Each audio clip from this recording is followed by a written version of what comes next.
a very warm welcome to Shelbourne Park for more top-class action on Talking Dogs TV. That's right, the BoyleSports Irish Derby is continuing, and it's continuing with an excellent card tonight here as we conclude the second round. What have we got on Talking Dogs TV? Well, we've got the outright favourite, an explosive boy, a winner of 14 of his 21 races, including his last 6. He'll be a hot favourite, the hottest favourite of the night, and remember, there's no Knocknabull Sid beside him. We've also got 4 classic winners on tonight's card. 46 greyhounds in total will be doing their best to get into the third round draw, which of course will be streamed live on Facebook straight after racing.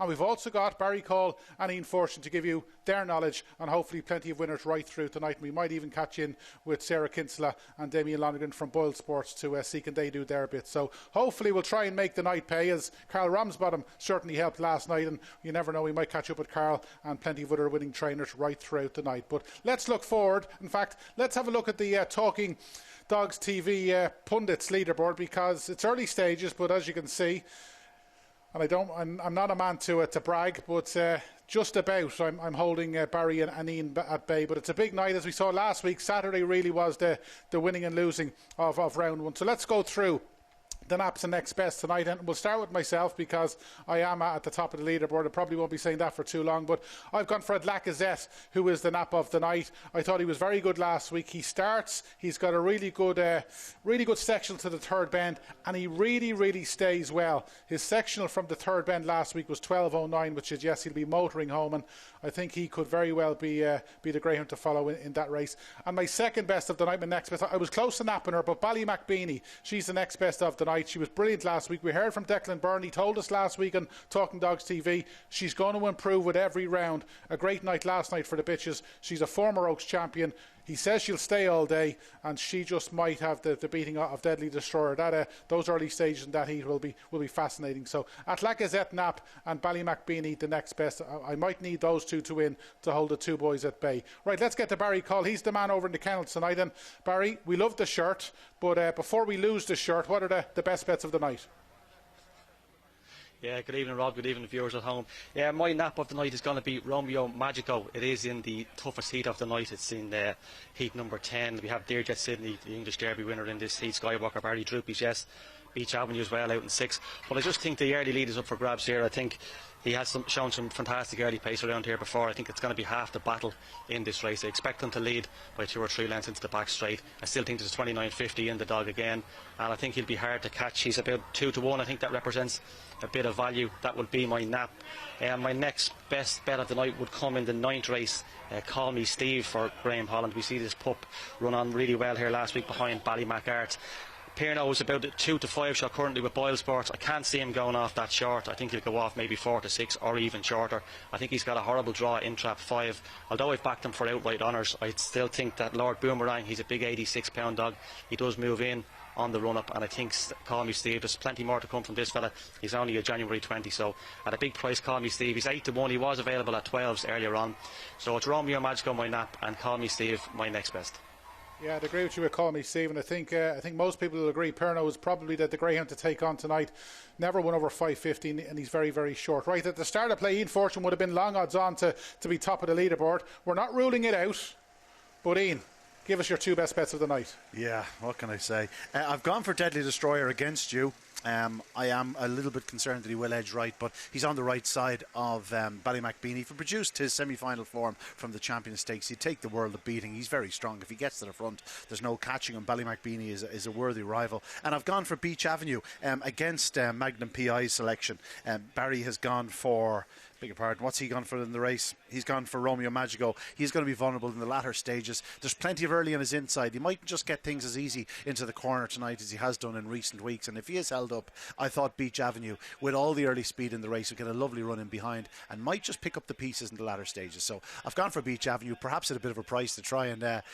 bit of a tactical tipping, shall we say, try and get there in the latter stages and win, and maybe a 7-2 or a 4-1 would be even nicer, and Deadly Destroyer in the last just for the cherry on top. Yeah, we saw last night there was no wins for Trap 6 in round 1, and we'd 4 wins for Trap 6 last night, so Trap 6 was the box to be on, and Beach Avenue of course is in Trap 6. I can already see Magnum PI trending on Twitter, so let's get back to Mr. Magnum and give us some market movers so far tonight, Barry. Yeah, I'd settle for Magnum PI. I've been called worse, but as you can see, I struggle to grow hair, so around the face isn't an issue, but well, Magnum PI will take that. So yeah, a couple of market movers. We do have some that have shortened up significantly throughout the day. Our first race here, actually, New York Sydney in Trap 2, is a dog that's been sprinting around Dundalk recently. He's been back from 5 to 2 into 13 to 8. The early lead up for grabs there in that race. 2, 3 and 4 have all been sprinting recently, so I think whatever gets to the early lead there would take a chance. And it just so happens that I have a man here joining us for an interview. Sort of put him on the spot here, Martin Lanny. Martin, we're just going through the market movers this evening. Your Roxham Shake, he's in race 2, seen some support today, 7 to 4 and 8 to 11. He's a good chance. He ran well here last week. Wasn't me. Yeah, he's in his box. Very unlucky last week, ran into a fast one. I ran into him 2 or 3 times, but no, grand. We were very disappointed getting knocked out last week, but we'll be hoping he'd make amends. Yeah, he showed great pace down the back straight. He really did run an awful lot better than the final placing suggests. Yeah. So is the plan after tonight all going well to go for the plate? Yeah. Grand, that's And good. He looks like he'd be exciting when going forward in the plate. Please God, yeah. Martin, you have 2 other lovely looking pups on the card later on. We'll start with Reashore, won the Derby Trial Stake here. Improving youngster. Yeah, listen, he's a puppy Derby dog. He's only in it for experience, and well, as far as we can go, we'll take. But he's a good dog, and he's got more to give. He's not fully developed yet. He's getting there. Yeah, good stuff. And then Crafty Bonanza ran a blinder here last week. Yeah, when he bought him 4 or 5 weeks ago, came to us in great nick. Just trying to keep him in the shape he was in. He's a good dog. Again, he's a puppy Derby dog, but he'll surprise a few. Grand. Martin, classic winning trainer. Wish you the very best of luck tonight. Thanks for joining us. Cheers, lad. That's Martin Lanny there, hoping to get his dogs through to the next round, and he also Roxham Shake has a good chance in the second race.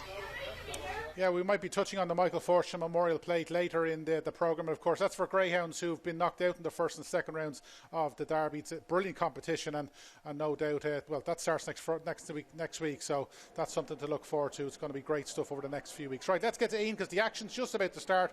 They're on parade for the opener. Yes, indeed, on parade for the opener here tonight at Shelbourne Park. One Ballymac, luckily for Liam Dowling and Morris Bricky, son of Ballymac Best and Ballymac Sarah Joe. Well housed in the fence, 3 wins from 7-2. New York Sydney for Matthew Hart and the New York Boys Syndicate. Let's say son of Druppy Sydney and Marlfield Taylor. Plenty of dash. Will need to get to the front early. 3 Creeves Cross, another with fine early speed for Jamie McGee and Alan Sheehy, son of Lawhill Blake and Beeves Rock. 4 Vanderbilt, Carol Ramsbottom for Michelle Connolly, a well-built son of Lawhill Blake, and so said Sarah. Bred in the purple, this fellow. 5 is Essential Service. Orla Kelly for Jimmy O'Hanlon, a son of Siderian Blaze and Drubby's Fane. And out in 6 we have Ballyhimmick Pip for Graham Holland, owned by Billy and John Dunn. This Dora Bell's Direction and JT Sahara. Plenty of dash, plenty of pace. If she does turn that corner within striking distance, she won't be too far away. It's the opener on your card. Download the BoyleSports app, open 525. They're on the way to boxes. Not long left to place your bets. Yep, not long left at all. Remember, bet early to avoid disappointment. We don't like backing losers, but there's nothing worse than missing out on the winners, so make sure you get on it in plenty of time. We're going to get to Ian and Barry in due course, but a fascinating opener we've got coming up here. 3 of these actually were contesting the Irish Sprint Cup in recent weeks, and you heard with Barry and Martin, New York Sydney is the greyhound that has been attracting plenty of support. I think there might have been a touch of 6 to 4 about it earlier in the day. He was a greyhound who he was missing the break slightly, but clocking 21.26 up in Dundalk. No look in his first start over 5.50 last week, but back to 5.25, and if he can hit the lids tonight, he's probably the greyhound to beat. And just to touch on Creeves Cross, another greyhound who ran in the Irish Sprint Cup, got to the second round of that. And Vanderbilt for the hot tipster last night, Carl Ramsbottom, he was another who managed to go up to Dundalk. But Ian, I'll go to you, because this is a fascinating contest, and we say it every race, but the early stages of this are going to be crucial. Yeah, absolutely. Barry was suggesting there was money for New York Sydney. I actually gave him a mention last week on Talking Dogs TV. I thought he'd run very well in the opening round of the Derby. He'd caught my eye on more than a couple of occasions around Dundalk. But after 400 yards last week, he was done. He didn't run a yard from the third bend home. That's a concern, even over this 525-yard trip. He has won here in 28.66. So, he has stayed it in the past, but last week did certainly not look like a stayer, although perhaps the track was running just a little bit slow on the Friday evening, and, perhaps conditions... Track looks well, perhaps running a little bit quicker tonight, that could suit, but he's going to have to be on his toes, because Ballymac luckily is drawn in the red jacket and has shown a bit of early speed around Tralee. And 3 Creeves Cross really did hammer to the corner last time out here in an A2 contest. I know he's stepping up in trip, but early speed is early speed, and I just wouldn't be surprised now if things got a bit tight on the inside. And if that were the case, Trap 6 Ballyhimmick Ballyhimmick Pip, who showed real promise earlier in the year in the unraced stake around Newbridge. Just wouldn't be surprised if she arrived on the scene a little bit late. She'll be staying on better than most of her rivals. So what's the vote, Ian? The vote is... listen, I've sort of talked myself into it, Ballyhimmick Pip, but you know, it's one that only if it was at the right price, maybe it's about a 9-2 chance. Yeah, she was second in that own race final in Newbridge, and of course she contested the early stages of the Puppy Oaks here at Shelbourne earlier in the year. So Ballyhimmick Pip for Ian. I've gone for New York Sydney. Hopefully he can get his trapping boots tonight. Barry, what's your tip in the opener? Yeah, top two in the market there, lads. New York Sydney 13th, and Ian's bitch 3's into 5-2, Ballyhimmick Pip. Look, Rob, you mentioned it there a couple of minutes ago. There is a lot of early pace in this race. 2, 3 and 4 were all in Dundalk in the Bar 1 sprint. Well, I'm going to give a chance to trap 1 here, Ballymac, luckily. Hasn't raced around here before, but there's a couple of decent trials around here, especially the 1883 over the 350 yards trip. He's only December 19, has shown good early pace on occasions, and his dam has won the Barry's T750, so suggest there might be a bit of stamina in the pedigree. Liam Downey wouldn't be bringing him up here for fun, so I'm sure he thinks a little bit of this dog. So I thought he would have been about a 3 or 4 to 1 chance. He's actually 8 to 1, so at 8 to 1 I'm going to side with Ballyhimmick Pip. Or sorry, Ballymac luckily. Okay, so 3 against the field. Hopefully we manage to get at least 1 in the frame, and you never know, we might manage to click with the trio. We've done that a few times over the last 4 nights or so. Right, so a huge night here at Shelbourne coming up. Remember, the draw for the third round of the BoyleSports Irish Greyhound Derby will be streamed live on Shelbourne Facebook straight after racing, straight after the programme at 10:30. So make sure you log in for that. We'll be reminding you of that right through tonight. And remember, if you're having a bet, whoever it be with the sponsors or whoever it is, or even the Bark and Buzz app, remember, you get involved in the total, the different types of bets. You get the forecast. There was a couple of trios last night that both paid over €300. So don't be afraid to get involved in the Bark and Buzz app, and we'll be catching up with Debbie O'Rourke shortly to get all the latest on that. But huge night at Shelbourne. The sun is shining. Let's get across to Ian Fortune. Yeah, thanks, Rob. As you can see, the loading process well underway now for this opening contest here this evening at Shelbourne Park. You're dead right, Rob. Lovely sunny evening. We had plenty of rain today, so the track should be in great nick. And there is the bell. Runners in traps for the opener. 1 Ballymac luckily, 2 New York Sydney, 3 Creeves Cross, and 4 Vanderbilt. 5 is Essential Service, and 6 Ballyhimmick Pip. Here coming up behind traps. And racing, good start by trap 4 in the middle, Vanderbilt 2 up the middle, that's New York Sydney. Then comes trap 1, Ballymac luckily, but around the opening 2 bends, and it is 4 that goes on. Vanderbilt from in second spot, 2 New York Sydney, back in third you've 1 Ballymac luckily to the third bend and 4. Vanderbilt now been tackled by 2 New York Sydney, who strikes the front but edges off, and 1 all of a sudden. Ballymac luckily finds itself in front. It's Ballymac luckily from 2 New York Sydney, and Ballymac luckily will score, tied for second between 4 Vanderbilt, Essential Service, and 5 and New York Sydney. The winning time 28.71. Ballymac luckily well named.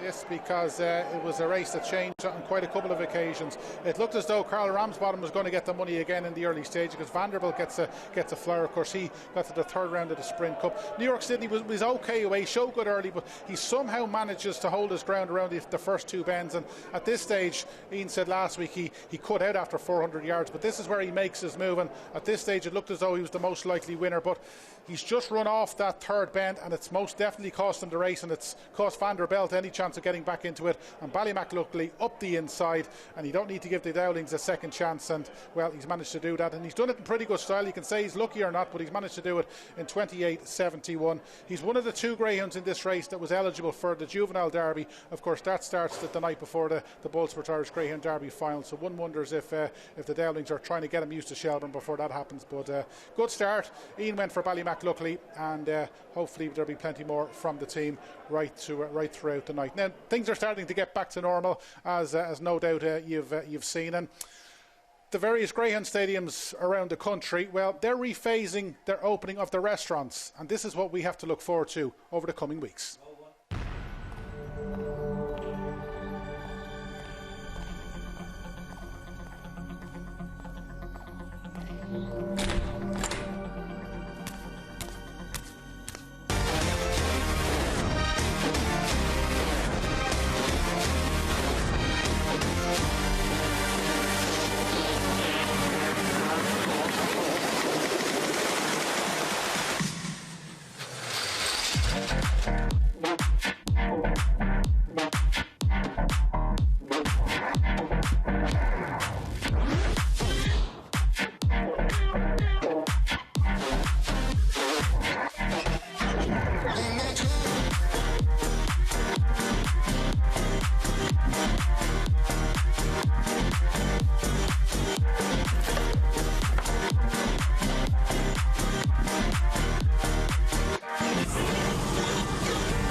Yeah, terrific stuff. I think we're all looking forward to getting back to our nearest stadium when the grandstands and restaurants are full. And if you want to book into your local stadium as they start to go through that rephased opening, just log on to gogreyhoundracing.ie and everything you need to know is there. Now, our opening trio of the night here at Shelbourne Park, funnily enough, paid €175. And if you got involved in the Bark and Buzz and you got the trio up, well, it's quids in. And if you want to get involved in the Bark and Buzz right throughout tonight, well, our girl Debbie O'Rourke has all the details.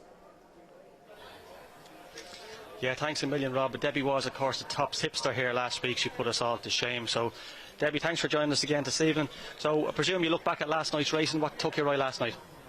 Probably Droopy's good. I was a big fan of him last week. He just got caught in the line last week, so I was really impressed to see him win again to win last night. So he was caught my eye. Yeah, he did. He showed great early pace. So we have a couple of short ones tonight. Explosive Boy is currently 1-7. We're not going to allow you to tip him up. So give us a couple of winners for the viewers at home this evening. I'm still a big fan of Beach Avenue, so I'm going to stick with him. It's a very, very hard heat now. In fairness, there's a good bit of early and stuff in it. So, but I'm still going to stick with Beach Avenue because he's a really, really good dog, and I think he'll run well tonight. Yeah, it's a tough heat, but he should get a good run with Romeo Magico inside him. Yeah. You also have the likes of Skywalker Barry and Derby winner Dearjet Sydney. Yeah. So you give us one more then. That's one you have for the Beach Avenue. What about anything else later on? Well, Susie Sapphire looks the one now. If the track stays in good condition and stuff and the rain holds off, I think she'll be hard to beat. But I'd keep an eye out for Razzle Dazzle Peaky in that heat because Neelis's dogs are flying as well at the minute, and he ran a cracker last week. He's a very consistent dog, so if he could sneak in behind her, he'd be one to keep an eye on. Yeah, he could have a chance. Right, Debbie, we'll hold you to them too. Thanks a million. That's Debbie O'Rourke. So you heard it here, Beach Avenue and Susie Sapphire for Debbie O'Rourke. Yep, two top greyhounds and two greyhounds. No doubt will be heavily fancied by many right throughout the night. The greyhounds have still to come on parade for our second race of the night. We'll be going through that in due course. But Ian, I'm going to bring you in because obviously last night was a great night, but we'll look forward and we've got your best bets. But so many good greyhounds running tonight. As we said, 4 classic winners. But let's start with Explosive Boy. I suppose Knocking the Bull Sid not being beside him is a big help. Yeah, it is a big help, but he would have been a very short price favourite anyway.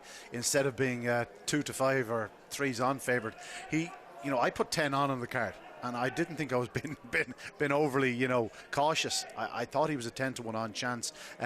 By all accounts, Pat Guilfoyle has already had a good night. He's just had a winner in Limerick on debut, a bitch called Magical Mary, won in 28-10. Yep, you heard that right. 28-10 off a 145. That's like doing a 227 here in Shelbourne and then doing 28-10. That's absolutely ridiculous. So he's after unveiling a superstar in Limerick, and he has a superstar here in Shelbourne Park. Explosive Boy will most likely, rather than me saying he will hit the ground running, he'll go clear to the bend and he'll win 6 or 7 lengths in 29-20, and we'll be talking about the Derby favourites for the rest of the evening. But there are some really top class greyhounds on the card tonight, but Explosive Boy is very much getting top billing. Let's chat about the Oaks champion, because she was brilliant last week. She's a greyhound who rails unbelievably well, and Owen McKenna, you can just see by him, he's in awe of her. But her best running comes from trap 1, and she's in trap 2 tonight. She's got Razzle Dazzle Peaky inside her. How will she cope? It wouldn't be a problem. She'll break from any trap, I'd imagine. Razzle Dazzle Peaky won't move off. He'll stay tight to the fence. It's not so much that she rails, it's that she quickens around the corners. And obviously she takes a lovely tight line, but it's just the way she presses off her right side and the ground that she covers around those opening 2 bends. It's sight to behold. She's something special. And then there was obviously good greyhounds that we were familiar of, but we maybe were a little bit surprised of last week. And Jacob Tashtalak was a greyhound that he'd done a really, really good run, and after he did it, we were all sort of saying to ourselves, this guy's got an outside chance. Yeah, listen, I've been speaking to Tom Canan a few times over the last few weeks, and he said his 2 runs in Kilkenny in that stake recently were unbelievable. His split in the second round, in particular to the 3rd bend, was unheard of at Kilkenny. So I suppose no surprise to a few people in parts of Ireland. Anyway, they're on parade for the second here tonight. Runners now parading for the second here tonight at Shelbourne Park. The live streaming on BoyleSports app, open 5251. Rocks Home Chic for Martin Lanning and the Haley and the Glory Boys Syndicate. A son of Druids Roddick and Bright B, a top tracker in the UK. Perfectly housed tonight, he'll be a hot favourite. 2 Burgess Mossy for Sheila Spillane, JJ Fennelly, son of Droopy's Jet and Coon Bells. Good early speed, this fellow, when he hits the lids. 3 Spontaneous for Owen McKenna, who has his string and fine form of late. Owned by Owen also, and Robert Bayliss, a son of Droopy's Sydney O'Brien, Mag's Image. 4, Jamira Bridge, Matthew Hart and Dennis Curtin, the son of Drubby's Jet, Jamira Lawls. 5 is Night Tornado, Graham Holland for Larry Dunn, a son of Drubby's Kane and Royal High Flyer. And 6 is Hawkfield Ozark, good early speed this fellow, trained by Jamie McGee for Jerry Connors, a son of Lawhill Blake and Brownstown Tango. It is the second race in your card, the live streaming on the BoyleSports app, open 525. Hot favourite in 1, Roxholm Chic, but he'll need to be doing everything right at boxes. Yeah, he will. I'm hearing Ted Hegarty call 4-6 about Roxholm Chic. We heard Barry catch up with Martin Nanny, and we got the impression he was a little bit disappointed that this lad was knocked out last week. It was his first look at Shelbourne Park. Obviously, he was a greyhound with a very good UK form, and he pushed Ballymac wild all the way at one stage in one of the rounds of the Derby. So it'll be interesting to see how he gets on. But as Ian said, he'll need to be on his best behaviour if he's to win. You got the likes of Jamira Bridge, who's got a 28.45 run in Tralee, really good early pace greyhound. Night Tornado, he is a little bit hit and miss at the boxes, but he's one of the very few greyhounds who's broken 28 seconds for the 5.25 here at Shelbourne. And even Hawkfield Ozark, even though he's an inside seed, Jamie McGee on Racing Post Greyhound TV, the last time he ran, tipped him up, and well, he's in obviously trap 6 tonight, but he's obviously a greyhound with plenty of pace. But Ian, 4-6 Roxholm Shake, would you be a player or would you sit it out? I think I'd have to sit it out.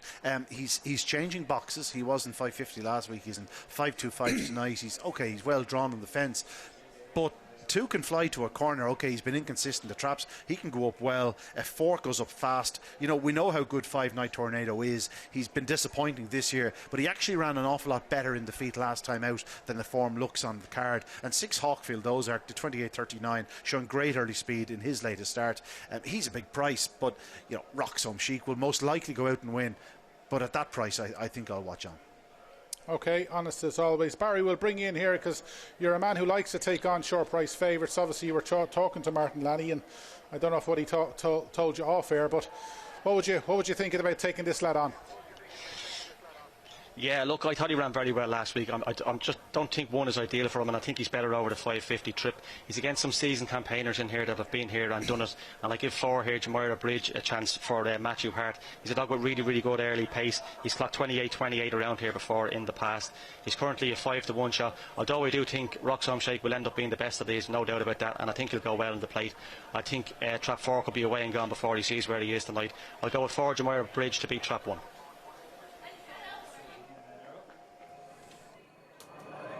There is the bell. The runners in traps for the second here tonight. 1 Roxholm Chic, 2 Burgess Mossy, 3 Spontaneous, 4 Jamira Bridge, 5 Night Tornado, and 6 is Hawkfield Ozark. Here up behind traps. Racing, good start by trap 5. That's Night Tornado, and 4 Jamira Bridge goes up well in the middle of the track. It's 4 Jamira Bridge from 5 Night Tornado. Then comes 6 Hawkfield Ozark and 1 Roxholm Chic, but out front, and it's 4 Jamira Bridge on by length, but now 5 Night Tornado bearing down on the leader, and Night Tornado strikes the front at the third bend, goes on 16.05 from in second 4 Jamira Bridge. Then comes 6 Hawkfield Ozark, but around the final bend, this Night Tornado will go on to score. Second was 4 Jamira Bridge, and 6th third Hawkfield Ozark. The winning time 28.32.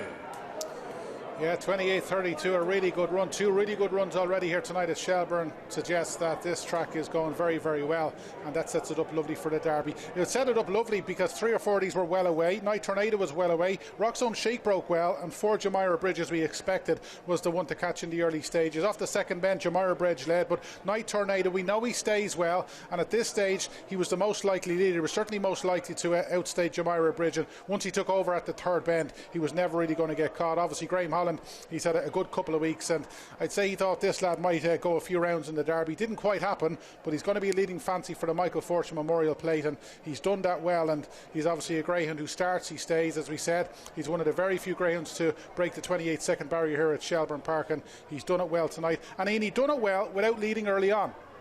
Yeah, without leading early on. He's not the most consistent at boxes. Well, he actually did lead into the open corner, which is a fair achievement in a race of that nature. Didn't happen for Roxholm Chic. He's 4th into the back straight. Didn't really fly into the corner. Jamira Bridge took over on the bend from Night Tornado, but you just knew that Night Tornado, when he gets up to full stride, was always going to have too much for the leader. He took charge on that third bend, powered up the home straight to land the spoils. A good run in second by Jamira Bridge, and then came 6 Hawkfield Ozark. Not sure what happened. Roxholm Chic well beaten back into 4th spot. Obviously, he's still settling in his new kennels and all that, but no, a fine fine display by Night Tornado. It's great to see him back to winning ways. It's only his second win of 2021. He looked like a superstar in waiting in the Juvenile Derby last year, of course, that 27.88 run in the semi-finals, third in the final, and we thought he'd go on to great things this year, but that's only his second win of the year.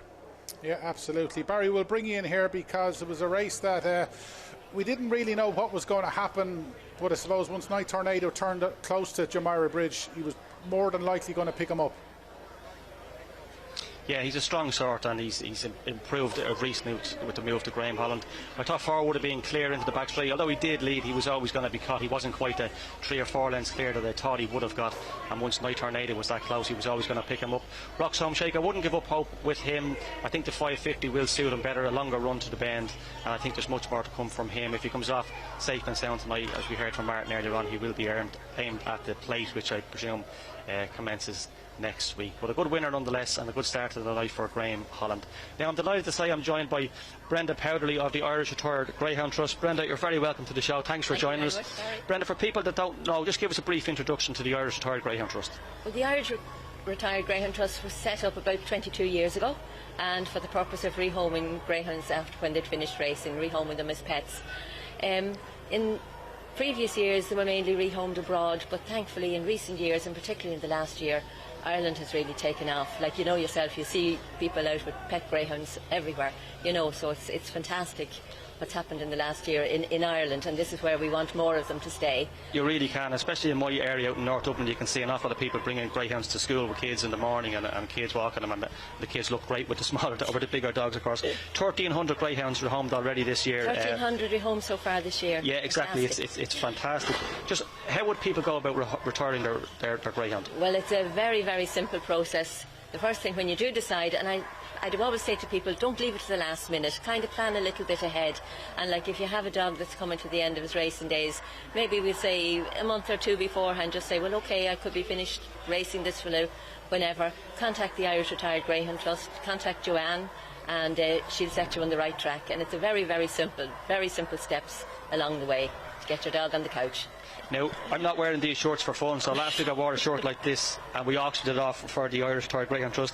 Hopefully somebody will give us a few quid for this one tonight. So give us some other ideas of how we can go about fundraising. Yes, actually on Facebook the birthday fundraisers have taken off very, very well, and the Greyhound Walk's done, and anything. And if anyone has any ideas, come to us. We're always open for ideas, but the birthday ones are on Facebook. They're very simple and they're bringing in, and we always need the funding. The more funding we get, the more dogs we can rehome. Brilliant. Listen, Brenda, thanks very much for your hard work, and thanks for joining us there tonight. Thank you very much. No problem. That's Brenda Powderly there for the Irish Retired Greyhound Trust. They do some great work for our retired canine friends. Yeah, absolutely. And Brenda, of course, picked up a big award at the Irish Greyhound Awards earlier in the year, and it was muchly deserved because she puts in a lot of graft. And hopefully, when things get back to normal, we'll see Brenda here most Saturdays at Shelbourne Park. Right, let's look back 24 hours, because last night, obviously, we saw the opening second round heats of the BoyleSports Irish Greyhound Derby. And let's look to Heat 1, because Debbie O'Rourke wasn't here, but when she was looking from afar with Droopy's Good, she was pretty happy. Racing, good start by 5. Droopy's Good, flashes from boxes, leads into the opening turn. He's going to clear them. In second spot is 2, Jazz Toes. Then comes 1, Sing Along Sally and Nitro Johnny, but it is 5. Droopy's Good. He did clear the runners on the inside, and he's gone on by 5 lengths down the far side. 2 in second, 2, Jazz Toes. Then comes Sing Along Sally, and 6, Nitro Johnny, but 5, Droopy's Good has left his rival standing, maintains a clear advantage into the home straight. He's not the strongest of stairs, but he stays well enough, and he's going to win with a fair bit in hand. Second is 2, Jazz Toes, and 1, Sing Along Sally third. The winning time 29.62. Yeah, brilliant stuff from Droopy's Good. And Ian, I'm going to bring you in here because he was caught in the first round, but last night he dominated from start to finish, and we'll see it over and over again, and we have seen it. Greyhounds, the more they run over 550, the better they stay. In some cases, we saw a very different scenario with other dogs last night, but no, Droopy's Good really did seem to adapt to the trip well. But it's all about the long run to the corner for him, because he's stunning early speed. He's massive down the back. He does 17.12 last night, which was a hell of a run to that third bend, and yeah, he just kept on going to the line. If you actually look at his third bend split and his winning time, he is giving away ground up the run in, and he is tiring, but in the company he was keeping last night, he was doing more than enough. And if you do have an early pace greyhound remaining in the Derby, Droopy's Good's not a dog you want on your inside or your outside. You just don't want him anywhere near you, because he's able to challenge the very best in training to that opening corner. And yeah, good winner for Owen McKenna, whose dogs are in flying form at present, and of course owner Paul Carpenter and Bev Lockheed. They have a nice type here in Droopy's Good. Yeah, Owen got both of his greyhounds through last night, and he's got Susie Sapphire to come. And just before we get across to Barry, what did you think of Sing Along Sally? Her second run back after returning. She'll need to improve if she's to qualify the next night. Yeah, I spoke to Pat Buckley before racing last night, said she just dried up, she was just coming back in herself. He said she'll certainly need another run, maybe two, but you should see notable progress in the coming weeks, and they'll be hoping for a good draw tonight after racing on Facebook Live, don't forget. And if she is drawn close to that fence, again, she'll be hard to keep out of the frame, because she's just a bit of a professional. She starts and she stays, and she's bound to stay on even better now next week, and hopefully she'll get back to something like her best before she is eliminated, or if she does return to her best, who's to say she can't go all the way to the final.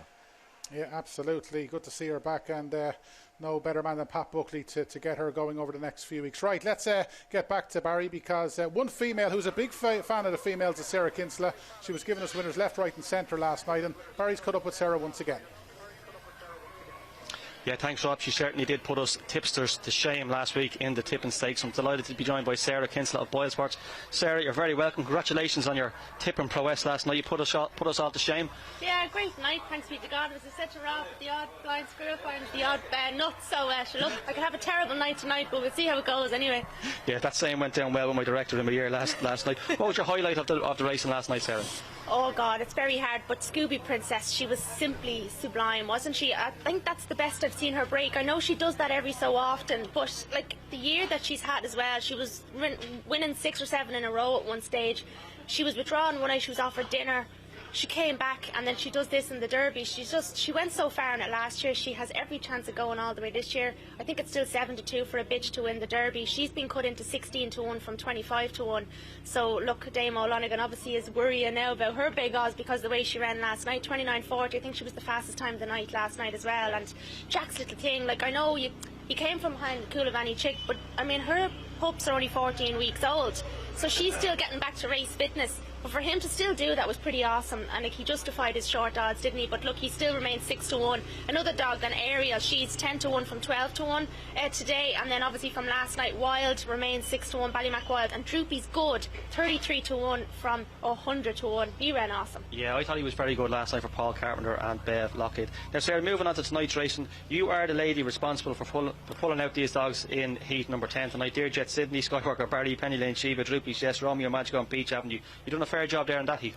This is good enough to be a final, really, isn't it? Yeah, sorry about that, lads. Now I know you were giving me dogs abuse for pulling that, but sure, look, I have the heat betting here in front of me. Dear Jet Sydney is actually now the favourite. He's 6-4, English Derby champion last year. It's easy to see why he's the favourite. He loves the rail, so he's perfectly housed. Skywalker Barry 6-1, Penny Lane Sheba 6-1, Droopy's Yes 10s, Romeo Magico 2, and Beach Avenue is 9-2. Talking to a few people tonight, they really think Beach Avenue is going to do it tonight, but I actually fancy Romeo Magico based on his early pace, so I'm going with him at 2-1. Yeah, he's also my nap of the night. So Sarah, that's myself and yourself going with Romeo Magico. Hopefully we'll catch up with you later on in the evening. Thanks for joining us. No bother, thank you.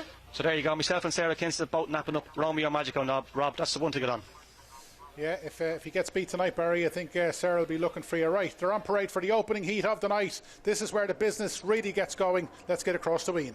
Now on parade for the opening heat of the evening here tonight. Heat 9 of the BoyleSports Irish Greyhound Derby, second round. One Cragan Moore, dead heated last week with Scooby Princess, Trimber Francie Murray and Howard Wallace, a son of top honcho Lizzie Lindsay. He will look to go up fast on the inside. So too will Jacob Tashadlek, second fastest winner of the opening round for Con Guiney, this son of Droopy Sydney, Nina Tashadlek, blistering early speed. 3 is Bling Bling Paul for John Meehan, a son of Shavatar and Kalinen Reina. He's won 6 of his 25. In 5, Mallox Marley for the KDB Syndicate, a son of Droopy's Roddick and Emer's Poppy, stayed on well to land the spoils last week. And out in 6 is Reshore, Martin Lanny for David Buckley, a very promising son of Makeshift and Scissors. Good early speed. If he traps on terms, he's another that could certainly play a part in proceedings. It is Heat 9 of the BoyleSports Irish Greyhound Derby, second round. They're making their way towards traps. Not long left to get involved. Best of luck to all connections here tonight in the Derby. Absolutely. This is where it really goes up a few notches, and for the next 90 minutes don't go anywhere, because you're not going to miss a thing on Talking Dogs TV. Cracking opening heat of the night, as Ian mentioned. Cragganmore dead heated with Scooby Princess last week, obviously led in the early stages, but the key is here what leads between Cragganmore and Jacob Tashalek. If you look at the splits from the winning line to the third bend, Jacob Tashalek is going to blow these away on last week's running. 17-16 to the third bend is by far, it's 3 lengths quicker than anything else in the lineup, and stays as well. 12.29 for the third bend. If Jacob Tashalek hits the lids tonight, he wins on last week's sectional. There's no question, there's no doubt about that. As we said, Cragganmore's got the draw. There's no Drumcrow Honey in trap 4. Bling Bling Paul is in 3. Malix Marnie, he's a stout stayer. He'll be coming home well. He did 29.71 last week, but he didn't come home as fast as Jacob Tashalek, so he'll need to lead Jacob Tashalek probably to have any chance. And then we've got Wait Reassure in the outside. 4 wins for trap 6 last night. It was a great trap to be in, and this lad also stays well. We heard from Martin Laddie. This lad did 29.80. If he reproduces 29.80, he could very well be in the third round draw later tonight. But Ian, a fascinating heat. I can't get away from Jacob Tashalek. What are you thinking? Yeah, it's hard to get away from him, but he is prone to a misstart. He would have been very, very hot favourite to win that final in Kilkenny. You see that the 2 lines of form in his card there, July 9th and July 2nd. Well, it was the delayed final, so the final would have happened on about July 23rd. Missed the kick, got in trouble at the corner. When he does find dogs around him on the opening bend, he is prone to doing a couple of stupid things. He can run off that bend, and if that were the case, well, he'd probably suffer defeat, because he does need to set the pace, no question about that. But he's a very fast greyhound, and if he does hit the lids or come away on level terms, he should have the early speed of his rivals. I thought Reassure represented plenty of value out in trap 6. He could run well. Okay, so I think it might be 2 votes for Jacob Tashalek. Barry, what are you thinking? Yeah, I'm going to take him on at that price, Rob, just for purely the reason trap 1, Cragganmore can go up well. He's a 206 for 525, and Mallogs Marley has done nothing wrong in the competition so far. He's won out back at long odds to take outright glory. He's going to be helped with nothing in trap 4, so he's a solid performer. Jacob Tashalek can have his flaws, so I'm going to side with Mallogs Marley. Just quickly, I'm joined with Debbie O'Rourke. She's going to give us some updates on tonight's pick 4 and pick 6 jackpots. Debbie? Yeah, no, the pick 6 now is starting from races 3 to 8 and is guaranteed to €1,000, and pick 4 is from races 4 to 7 and is guaranteed to €300, so you can bet on them on Bark and Buzz. Simple as that. Thanks a million, Debbie. So there you go. Mallogs Marley for me, and Jacob Tashalek for you 2 back in the studio. Yeah, fascinating opening heat. Even though we've got 5 runners, it's by no means a formality, and as we've all said, the early stages is going to be key. We've seen some great trios obviously last night, and we've already seen a trio tonight which was close to 200 quid, so don't be surprised if we get more shocks tonight like we did last night. Ian, the outside traps again. Trap 5 has been fairly dominant in the Derby, but last night it was the 6 box that you needed to be in, because I suppose when you get into the second round you get more early pacers drawn against each other, and if you're out wide you tend to miss the trouble. Was that maybe the reason 6 was winning last night? Maybe. I think a lot was made of the outside runners in the opening round and how many didn't qualify. If you actually look at the price profile of a lot of the outside dogs in the opening round, they were all massive prices, and the few quality wide seas that did go through were always likely to get a good draw in the second round. That's been the case. We've seen a couple of dogs doing well on the outside already in this evening's action, so I think the track is running perfectly fair. I think you can win from any box. All in now. Heat 9 of the BoyleSports Derby. 1 Cragganmore, 2 Jacob Tashalek, 3 Bling Bling Paul. Trap 5 Mallogs Marley, and 6 is Reassure. The hare coming up behind traps. Racing, good start by trap 1 up the inside. Now trap 2, Jacob Tashalek showing tremendous early dash with 6 Reassure on his outside. It's Jacob Tashalek and 6 Reassure into the back. Jacob Tashalek, 6 Reassure. Then comes 1 Cragganmore. Further back to 3 Bling Bling Paul and Mallogs Marley at the tail. But 2 Jacob Tashalek, blistering early speed. 17-17 to that third bend. In second spot is 6 Reassure. 1 Cragganmore is trying to close back in third, but up front, and it is 2 Jacob Tashalek will score from 6 in second, Reassure and 1 Cragganmore third. No change in order from the early yards. Jacob Tashalek again foot perfect for Conguiney. 29.50. 29.50. Hours before the All-Ireland hurling final, Cork strike in Dublin. Is that a sign of things to come? And we saw it from early stages. Jacob Tashalek, His early pace is really, really good. He came out just ahead of Cragganmore, but he blew him away to the early bend, and once he led around the opening 2 turns, it was never in doubt. Reasure, we know he stays, but as we said, this lad is lightning pace to the 3rd bend, and he comes home well. He's a greyhound that ticks an awful lot of boxes, Jacob Tashalek. Once he led tonight, he was not going to get caught, and as Ian said, he has stayed strongly to the line. He's run through the line, and he must have won close to 6 lengths. 3:48 split, 17-17 to the 3rd bend, and a winning time of 29.50. There aren't going to be many winning times better than that tonight, you can be pretty sure. He's 2 out of 2 in the Derby. He's now only one of 4 greyhounds still unbeaten in the Derby. And Conguiney, when we caught up with him last week, said this greyhound can go all the way, and he's just shown us why. Jacob Tashalek is a proper greyhound. And Ian, he was really good tonight. He was really good.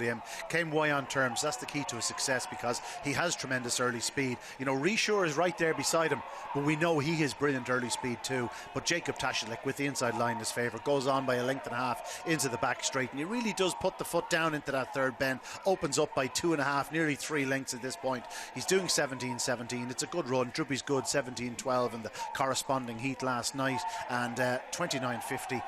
Fine display by Jacob Tashalek. I'm sure Conguiney will be more than delighted. I'm not sure if it means good news for the Cork hurlers. I really don't fancy their chances, but Jacob Tashalek is in the 3rd round draw for the Derby. He is, and as we said, it's great to qualify, but when Ian, you're winning heats, I know it doesn't really matter, but dogs build on confidence. The last greyhound to go through the Derby unbeaten obviously was College Causeway. It's very, very hard to do, but when you're winning heats, it definitely helps. Absolutely, but if you would offer Conguiney 3rd place before the race, he'd have taken it. It's about progress. You know, winning heats is good, getting the confidence is good, but a dog like that, if he is going to progress, he's going to have to need to lead. And if he is leading and getting picked up in the line, so be it. He's still getting the confidence of a clear run in the early yards. Fine display by Jacob Tashalek. That's what you want to see in the early rounds of the Derby. May need to be going a little bit quicker come the business end, but you know, when the track speeds up, when the warm weather really kicks in, just don't be surprised now if that dog does a 29.30, and that's more than capable of winning a Derby. Absolutely, he's a proper greyhound. Now, Conguiney was buzzing last week, and no doubt he's buzzing now. He's with Barry. Yeah, thanks, Rob. As you say, Conguiney was buzzing last week. I'm sure it's much of the same tonight. Con, congratulations. 29.45 last week, 29.50 again tonight. You must be delighted with the way he's running. Yeah, I'm very happy with the way he's running. I think it's his early pace that's kind of nailed it for him, even though he's probably staying well enough through it. Yeah, he clocked 17 to the 3rd bend there, so he's showing real good early pace. Yeah, he has good early, and he'll run strong to the 3rd bend. But I was happy with him. And he's won now from traps 1, 2, 3, 4 and 5, so he's obviously versatile as regards traps. I wouldn't exactly say that, no. I'd prefer to see him in maybe, I think 3 is probably his trap. Maybe he ran okay from 2 tonight. I'd like to see it again. But probably the middle of the track is more his game, I'd say. Grant, and you're responsible for all these Tachadelic dogs? No, I'm not. No. Can you tell me what Tachadelic is? I have no idea. No idea. Well, I did a bit of research. I only bought this dog off of Tom Lynch. I have no idea what it even means. I believe it's a Tibetan word for congratulations. So I'm told. Oh, that's maybe. what my research tells me. Anyway, listen, Con, congratulations. It's a 3rd round. Well done. Thank you very much. Thank you. There we go. Con doesn't know what Tachadelic means. I'm only guessing, so I hope it means it's Tibetan for congratulations. Yeah, no better than a Cork man if you make a mistake to put you right. But great to see Con. He's buzzing, and no doubt he'll be buzzing all the way down to Cork tonight. Brilliant stuff from Jacob Tashalek, and he's done a really good. Barry, I'll bring you in because obviously you've just talked to Con. You were obviously looking for a little bit of value, a reason to take him on. But if he keeps doing that, he's going to go a long way in this Derby. Absolutely. Yeah, he ran a blinder there, Rob. As I say, 17-17. Con is delighted with him. It was a tricky enough heat. Trap 1, Cragganmore, as I mentioned before the race. He did 2:06 sectional, and he's 28.30 for 5.25. So he could have done him a bit of damage up the inside. But look, he ran the 1st bend great. He ran strongly to the 3rd bend and stayed on well. 29.50 on tonight's track. It's a decent run. Got to mention Reasure. Martin Lally was delighted with the way he ran. And I think he's a dog in contention for winning the €1,500. The dog that won the trial stake and goes the furthest. I think it's only himself and Trap Joey left. We've lost 2 earlier on this evening. So big runs by the first 2, and both have big futures ahead of them. Yep, they sure do. Now there's 4 greyhounds as of now. Obviously there's 7 more heats to come tonight that are still unbeaten in the Derby. Jacob Tashalek is 1, but one other is Jacques Little Thing, although last night he had to do it the hard way.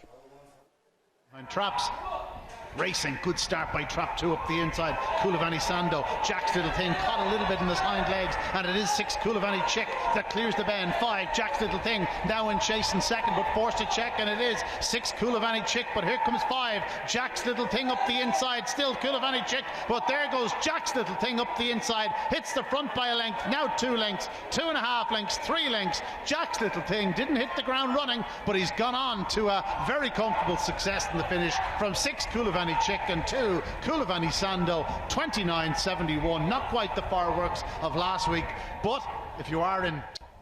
Yeah, listen, he did it the hard way, and we've seen many a good greyhound over the years win when maybe on another night they didn't win. It's easy to flash out and do your 29-10 run like he did last week, but when you miss the kick and you have to play catch up, that generally is a testament to see how good a dog is, and he done it last night, and Timmy Holland was very, very relieved. Ian, I was blown away with him probably for a lot of different reasons. What did you think? And we've had time to take it in. It was a good run. No question about that, but we do have to put it in context. He did look an absolute certain leader in the race. He missed the kick slightly. Did take him a few strides to get going, which was a slight concern. Magical Jasper did him a really good turn into the bend from trap 4. He just leant in just as they were trying to get into the bend, and all of a sudden, Jack's Little Thing scooted around. He's picking up a bitch in second, or who was having her second start of the year, having had a litter of pups. So we do have to put it into perspective. It was a fine display, but if it was a different night, he wouldn't have got away with it against different greyhounds. He's going to have to be on his toes in the early yards. He's not one of these dogs that has blistering early speed. When he's done his big runs, it's because he's made that flying start, got to the front, and then held his position into the opening corner. So he's going to need to be trapping in the coming weeks. But if you are a Jack's Little Thing backer, you'd be delighted that he's still there, and that he did show that he still has all his pace. But again, he's going to need to find his trapping boots. Yeah, because obviously Scooby Princess did the run of the night last night in 29.40, but he did better Ballymac who got a solo. So, and he was held up at a couple of occasions. Yeah, I know he wasn't at his best, but other greyhounds might have done 30 seconds and would be making excuses. So he's a greyhound maybe that just showed last night that obviously in a better race he'll need to break better, but he can get away with it sometimes. Absolutely, but if we're talking about the likes of Explosive Boy, I'd fancied him to lead that race 4 lengths last night. Coulivanny Chick leads up Jack's Little Thing by a couple of lengths.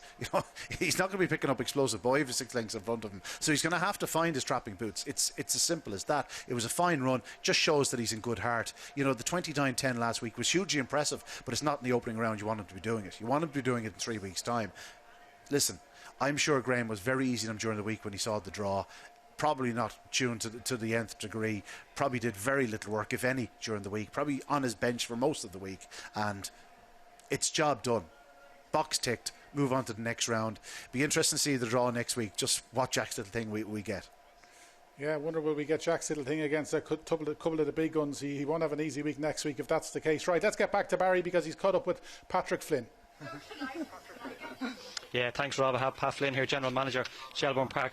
Pat, thanks for joining us. You must be delighted with the standard of racing we've had last night and tonight so far. It's been fantastic racing. Look, this is going to be the best derby there's been for a number of years. There's so many dogs capable of winning the derby.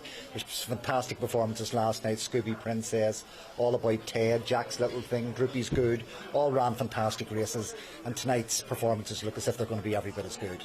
Grand. And we've seen a decent crowd here last night, Pat, so restaurants are starting to get back to some sort of Yeah, they're capacity. starting to get back. I mean, last night was busy. Tonight we're at capacity in terms of what we're allowed under the restrictions. So we have about 120 in the restaurant and we have another 200 odds outside. So that's as many as we're allowed. You could see last night and tonight that there's a great atmosphere over in the grandstand. It's a knowledgeable crowd that's over there, and they appreciate a good dog, and that's been very evident the last 2 nights. That's great, Pat.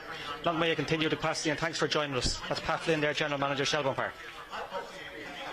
She's won 14 times in her career. Ideally drawn on the fence. Into Skywalker Barry from Mark O'Donovan, the juvenile Derby winner last year, the Select Stakes winner this year, owned by Ray Patterson, the son of Droopy's Jet, Kilzaggy Jen. A class act when on form. 3 Penny Lane Sheba caught a few unawares in the opening round, but she was brilliant. Owned by the Penny Lane syndicate, Garrett Neve McKenna, a son of or daughter of Droopy's Jet, and Penny Lane Lace. 4 Droopy's, yes, the rank outsider, but a very talented son of Out of Range, and Droopy's Natalia, trained by Johnny Linehan from Michael Dunphy. 29 29.40 in this card. 5 is Romeo Magico, a dog in sensational form at present. He is blistering early. Graham Holland trains him for David Firminger, son of Magical Bale and fabulous artist. And out in 6, Beach Avenue, a real favourite here at Shelbourne for Paul Hennessy and Pat Healy, a big finishing son of Law Hill Blake and Cat's Bell. If he's close off the second bend, well, just keep an eye on him, because this fellow will be absolutely motoring home. They are the runners. Heat 10 of the BoyleSports Irish Greyhound Derby, second round. They're on the way to Trops, folks. Not long left to get involved. Yeah, one of the races, not just of the night, one of the races of the Derby so far, and there's a case to be made for plenty of these. Dearjet Sydney's in trap 1. His sections last week suggest that he'll need to go quicker to the third bend if he's to win, but he's 3 from 9 in trap 1, and obviously he's one of the 4 classic winners, having won the English Derby last year. Got a big chance, and we're just waiting for Pat Buckley's team to explode on this Derby, and it might just happen with Dearjet Sydney. Obviously Penny Lane Sheba was a good winner last week. She was ticking all boxes, 3:44, 17:25 to the third bend. If she does that, she'll probably be second to Romeo Magico to the third bend, but she did come home quicker than Romeo Magico. On to Romeo Magico. He sort of missed the kick last night, sensational early, 17:06 to the third bend, which was the second fastest in the Derby, but he crawled home in 12:56. He'll need to be 3 or 4 clear at the third bend if he's to win, and he'll need to be a long way clear of Beach Avenue, because this is, no doubt about it, one of the most exciting greyhounds in training. He doesn't win as much as he should, but he's an unbelievable greyhound, and yet he's never won in 10 attempts over 550. Maybe tonight's the night that he explodes on the Derby scene. None of the Hennessy's are here. Laura Hennessy's getting married, so they'll be all tuning in on Talking Dogs TV. I think it's up in County Loud, but there'll be a big roar up there if Beach Avenue is close halfway down the back. And Ian, you're pretty sweet in them. Yeah, I am. I just have a feeling that it could land in his lap a little bit. Romeo Magico is blistering early. He's tremendous down the back, but he's definitely vulnerable up the home straight. And with the likes of Dearjet Sydney, Skywalker Barry, Penny Lane Sheba and Droopy's Yes, all capable of taking a flyer and going up strongly to that opening bend, it mightn't just be quite as cut and dry up front for Romeo Magico. And if there is 4 or 5 early pacers battling for the lead, well, what's going to be stalking behind them? Beach Avenue. We know exactly what he's going to do. The track isn't flying. He's going to absolutely motor home. I have a feeling there wasn't an awful lot done with him prior to last week. A little bit flat in defeat, but he's still only beaten 2 lengths by Romeo Magico, who had a solo. And I'm just hoping that Beach Avenue will arrive in the closing stages and stick his nose on the line and get there. Yeah, what a race! What a race that would be if you've just called what's going to happen. They're just coming to traps. Barry, obviously you've gone for Romeo Magico. He'll need to break better than he did last week, though. Yeah, he will, but I think he's well capable. But it's a fantastic contest. You can make a case for them all. Even the outsider in trap 4, Droopy's Yes, he's 16 to 1 earlier on, into 10 to 1 now. He clocked 29.42 here in the semi-final of the Champions Plate. You can't ignore him, but I still think Romeo Magico has the most natural early pace. I can see him going 3 or 4 lengths clear, and look, I expect him to clock maybe a 29.50 run on this card. It's going to be very hard for anything to come from behind at 29.50. Beach Avenue is just slightly off pace the last couple of weeks. As Ian said, he probably expects him to come on and improve as the competition goes on. And Dearjet Sydney in trap 1, English Derby winner, so it's a fascinating heat. Throw Skywalker Barry in there as well, and Penny Lane Sheba, who done nothing wrong when winning here last week. But regardless of the winner, Rob, the big question is tonight, who didn't get invited to the wedding and who's parading the Hennessy dogs? Yeah, indeed. I dare say Kevin Hennessy in particular will probably be feeling his head in the morning. He likes a night off, in fairness to him. Best of luck to everyone down at the wedding if they are watching in. But there is the bell now for this next heat. Heat 10 of the BoyleSports Irish Greyhound Derby. 1 Dearjet Sydney, 2 Skywalker Barry, 3 Penny Lane Sheba, 4 Droopy's Yes, 5 Romeo Magico, and 6 is Beach Avenue. The hare coming up behind traps. Heat 10 of the Derby. And racing, good start by 1 up the inside, Dearjet Sydney, and 2 Skywalker Barry. Then comes 5 Romeo Magico, a further gap to 4 Droopy's Yes, traffic on the bend, and Dearjet Sydney finds himself 2 clear into the back from in second spot. Trap 4 Droopy's Yes, then comes 2 Skywalker Barry, 5 Romeo Magico shine pace into second spot now, but it is Dearjet Sydney. He'll be hard to pick up. In second is 5 Romeo Magico under pressure from Droopy's Yes, then comes 2 Penny Lane Sheba, and 6 is flying Beach Avenue on the outside, but to the line Dearjet Sydney, a good winner. Second is 4 Droopy's Yes. I'm not going to call third. To the eye it would look like 2 Skywalker Barry, but 6 is on the wide outside, and we know what the angle's like. But Dearjet Sydney, a good winner in 29.56. good winner indeed. He came out tonight. We said it was only a matter of time before Pat Buckley exploded on this Greyhound Derby, and it's just happened. We'll watch it again. Romeo Magico's missed the kick. Once he missed the kick, he was in trouble. Skywalker Barry was well away, but Dearjet Sidney gets a lovely run up the inside. He's had good early, and he just manages to lead around the opening two bends, and given that he's an English Derby winner, he was never going to get caught. Romeo Magico, he's made his move at this stage, but we know he doesn't stay the 550 well, so he was always going to struggle. Droopies, yes, at this stage looked as though that was going to qualify, but this is where Skywalker Barry and Beach Avenue round the outside. He always comes round the outside here at Shelbourne, the final bend. Has he got up? Oh, Ian Fortune didn't call it. In real time, I thought he got up, but that is close. Memories of Late Show, the night he was beaten in the English Derby. He nearly came down the hair rail, and they didn't get the result that night. And well, we had a dead heat last night. If Ian Fortune's not going to call it, I'm not going to call it. But Ian, Dearjet Sidney, he's done everything right tonight, and he's back in this derby. Yeah, that's more like it from Dearjet Sidney. He came away on terms. He's shown good early speed to hold Skywalker Barry and Romeo Magico. Romeo Magico getting a bump there from Skywalker Barry and Droopies, yes, all of a sudden finding himself second. Magico makes his move down the back straight, but we know he is very vulnerable from that third bend home, and Droopies, yes, came roaring back. I thought he was a bit of an insulting price, Droopies, yes. I thought he was entitled to run well. He comes through into second spot. The battle is for third spot, though. Trap 2, Skywalker Barry edging across. At the same time, 6 Beach Avenue driving to the outside. Listen, to the eye, if you didn't know Shelbourne Park, you'd think it's definitely Trap 2. He's true. But 6 Beach Avenue got up on the outside. The angle is so deceptive. If you are on the wide outside, give them a length to the eye, and that's exactly what happened. Beach Avenue's gone through, but a fine display by Dearjet Sidney. I'm sure Team Buckley are more than delighted from a professional greyhound who loves the inside, and again, if he keeps getting an inside draw, he'll be there in the latter stages. Absolutely. Team Buckley's delighted. I'd say the biggest cheer of the night has just gone up at this wedding when the result was just called, and Ian Fortune said Beach Avenue has got through. Ian, I don't know how he's got through, but it's a testament to a greyhound like him. We said he doesn't win as much as he should because he's got unbelievable pace, but he was just brilliant tonight. Look at this. He's come right down the outside. As I referenced Late Show the night he didn't get up in the Derby, and look at this. Like, if you can't call it, Ian, I don't think there's anybody, and even there, If it was on a Thursday night or a Tuesday night, I'd have called Trap 6. But you just can't be too sure in these circumstances. You don't want to give someone false hope and say Skywalker Barry's up. But it was desperately tight. We know that. But the outside is such an advantage in a photo finish around here. But Beach Avenue is still it's only an okay run from him, a little bit more flat than we saw earlier in the year, but he might still come. The more competitive the racing up front, the better the chance he has. So if he stays in until, let's say, the quarterfinals, he'll get a lovely run in behind greyhounds. On this occasion, he didn't quite get the clearest of runs, actually came away nearly too well, bumped into Romeo Magico, finds himself back in 5th spot at this bend. Looks like a lovely position, has to check off that opening corner behind Romeo Magico, and all of a sudden he's at the tail of the field, held up against slightly there by the retreating Penny Lane Sheba. He's back in 5th, and you're going, where is he going to go? He has to stay to the outside, and luckily he did, because if he tries to force his way through up the inside, you never know what sort of run he gets. As it is, off the last bend, you sort of got the impression he would get there, but he left it late. Yeah, because it was similar to the night in the 600. It was at the second bend which cost him. I know he got a half, he half checked at the third bend, but it was at the second bend when it looked as though he was going to go round, and he just got caught. And similar enough there tonight, Ian, that could have cost him a qualifying spot.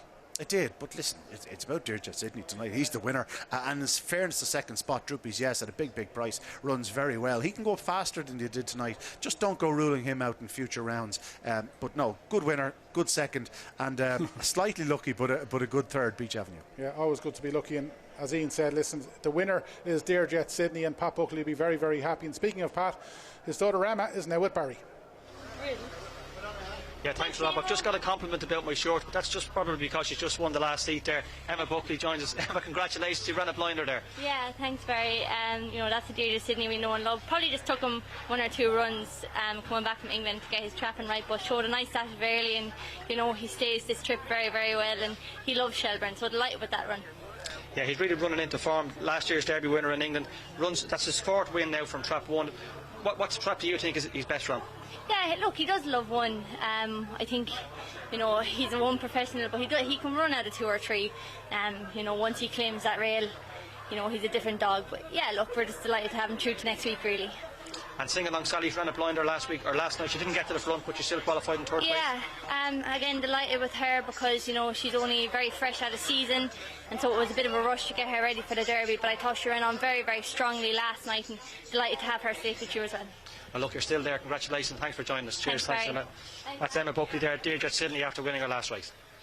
Yeah, thanks Barry, thanks Emma, well done to Emma and to Pat, and the Buckley dream lives on. Hard to believe he's only won one Derby after College Causeway back in 2009, but that just shows you how tough it is to win the Derby. We're just going to have a look at the photo finish because there's been plenty of famous photo finish prints over the years. We remember the year Razzle Dazzle George got up in the closing stages to win the Derby, and if you look at that, Ian, it was never really in doubt, but it is so hard to call on these big nights.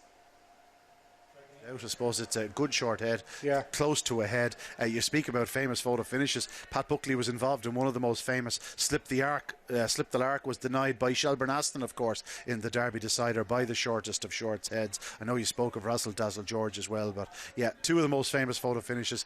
This was only for third spot, of course, Beach Avenue, but who's to say? This might be a very important photo finish in a few weeks' time on September 18th. Yeah, they might have it framed up in the kitchen down in Paulstown in years to come. Right, we're all good judges in our own minds, but there's one pretty good judge when it comes to tipping winners. If you thought Sarah Kinsella is good, here comes Damien Lonergan, and he's with Barry. No, but look at the photo finish.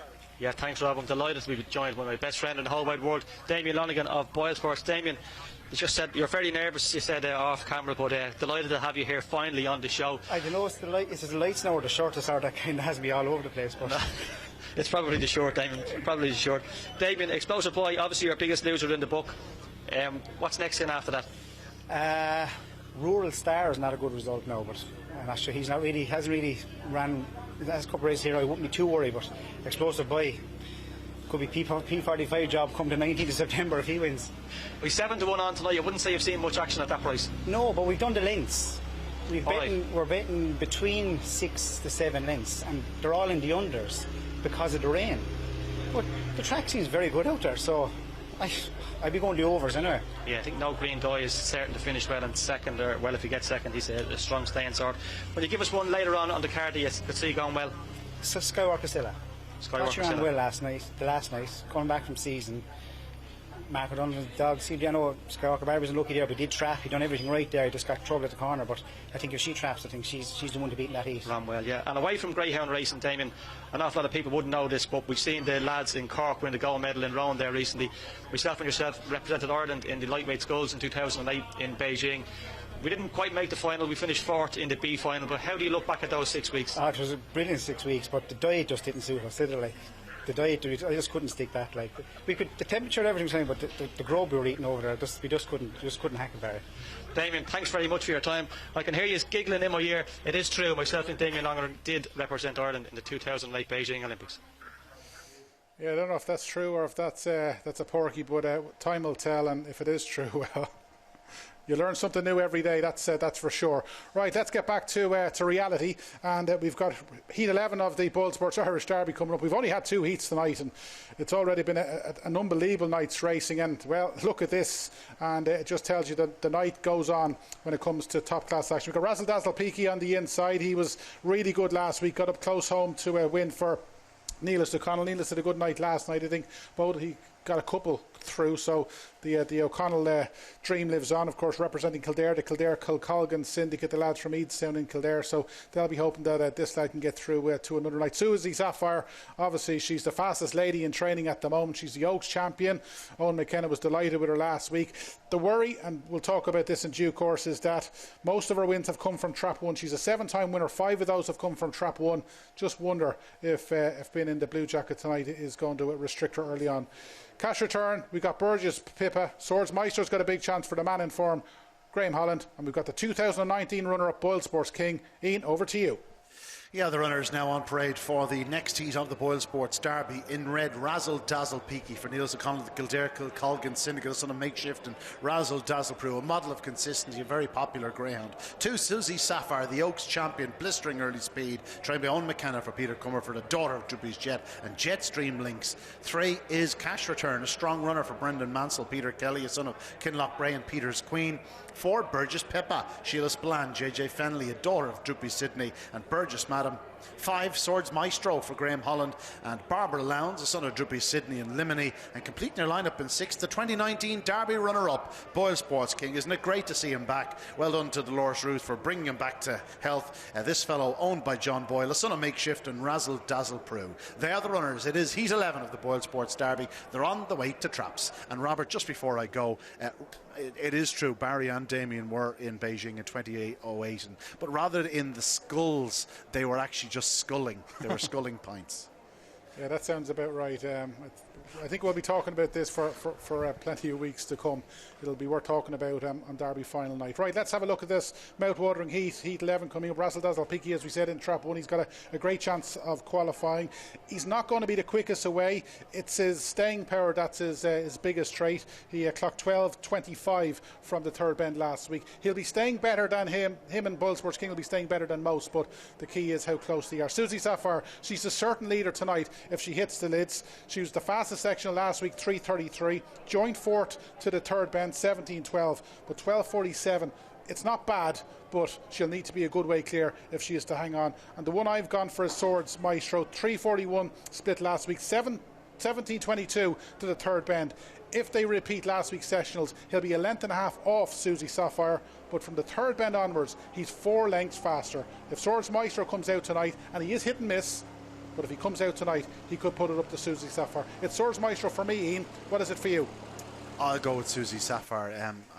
She's an absolute little star, this one. She's only November 19. She's still very, very young, but she can really catapult from boxes. We've spoken about her ability to make up ground around the opening 2 corners. If she hits the front in the early yards, she's certainly going to lead around the third bend. And if you're in front of the third bend, you're always going to take some catching. Swords Maestro, very encouraging run from him in the opening round. Very impressive. Perhaps made to look a little bit better by Knocknabull Sid, perhaps picking up an injury in those opening yards. But he did show early speed. He motors down the back and he stays. He's a really nice greyhound, but he's going to have to back it up for the first time in his career. He's won twice in his career, but they were well separated in time. One was in March and one last week, of course. So still a bit to prove for Swords Maestro, but there's no question, a very encouraging run from him last week. But no, I think Susie Sapphire looks the certain leader up the inside.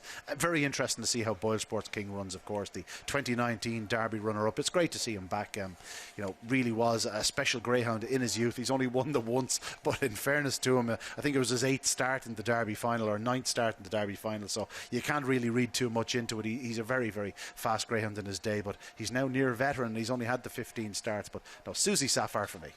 Yeah, Susie Sapphire. We saw 4 bitches get through last night, and we've got 2 here. Obviously, Susie Sapphire, the Oaks Heroine, and Burgess Pippa. Barry, before we get your selection, we must mention BoyleSports King. Great, obviously, for John Boylan, and he showed big pace last week. Yeah, he did, and Dolores was delighted with him when he came off the track, and I seen him in the inside field there tonight. He looks magnificent again, so it would be brilliant to see him get through another round. It really, really would. He has his work cut out, but look, he could sneak around, and I'm sure they'd take third place here. Susie Sapphire favourite, currently 5-4 on. She's better from trap 1. She only has a record of 1 from 4 from trap 2, so that is a slight worry, although she should lead up the inside. However, if trap 5 Swords Maestro repeats his run from last week, I'll have no doubt he'll win. He's really an improving tracker. We thought he was going to be a star at the start of his career, and he showed last week that he still retains all the ability. I can see Susie Sapphire going clear, but I'm going to take Swords Maestro to turn maybe a length and a half off him at the back straight, and I think he'll be close enough there. So 5 Swords Maestro for me.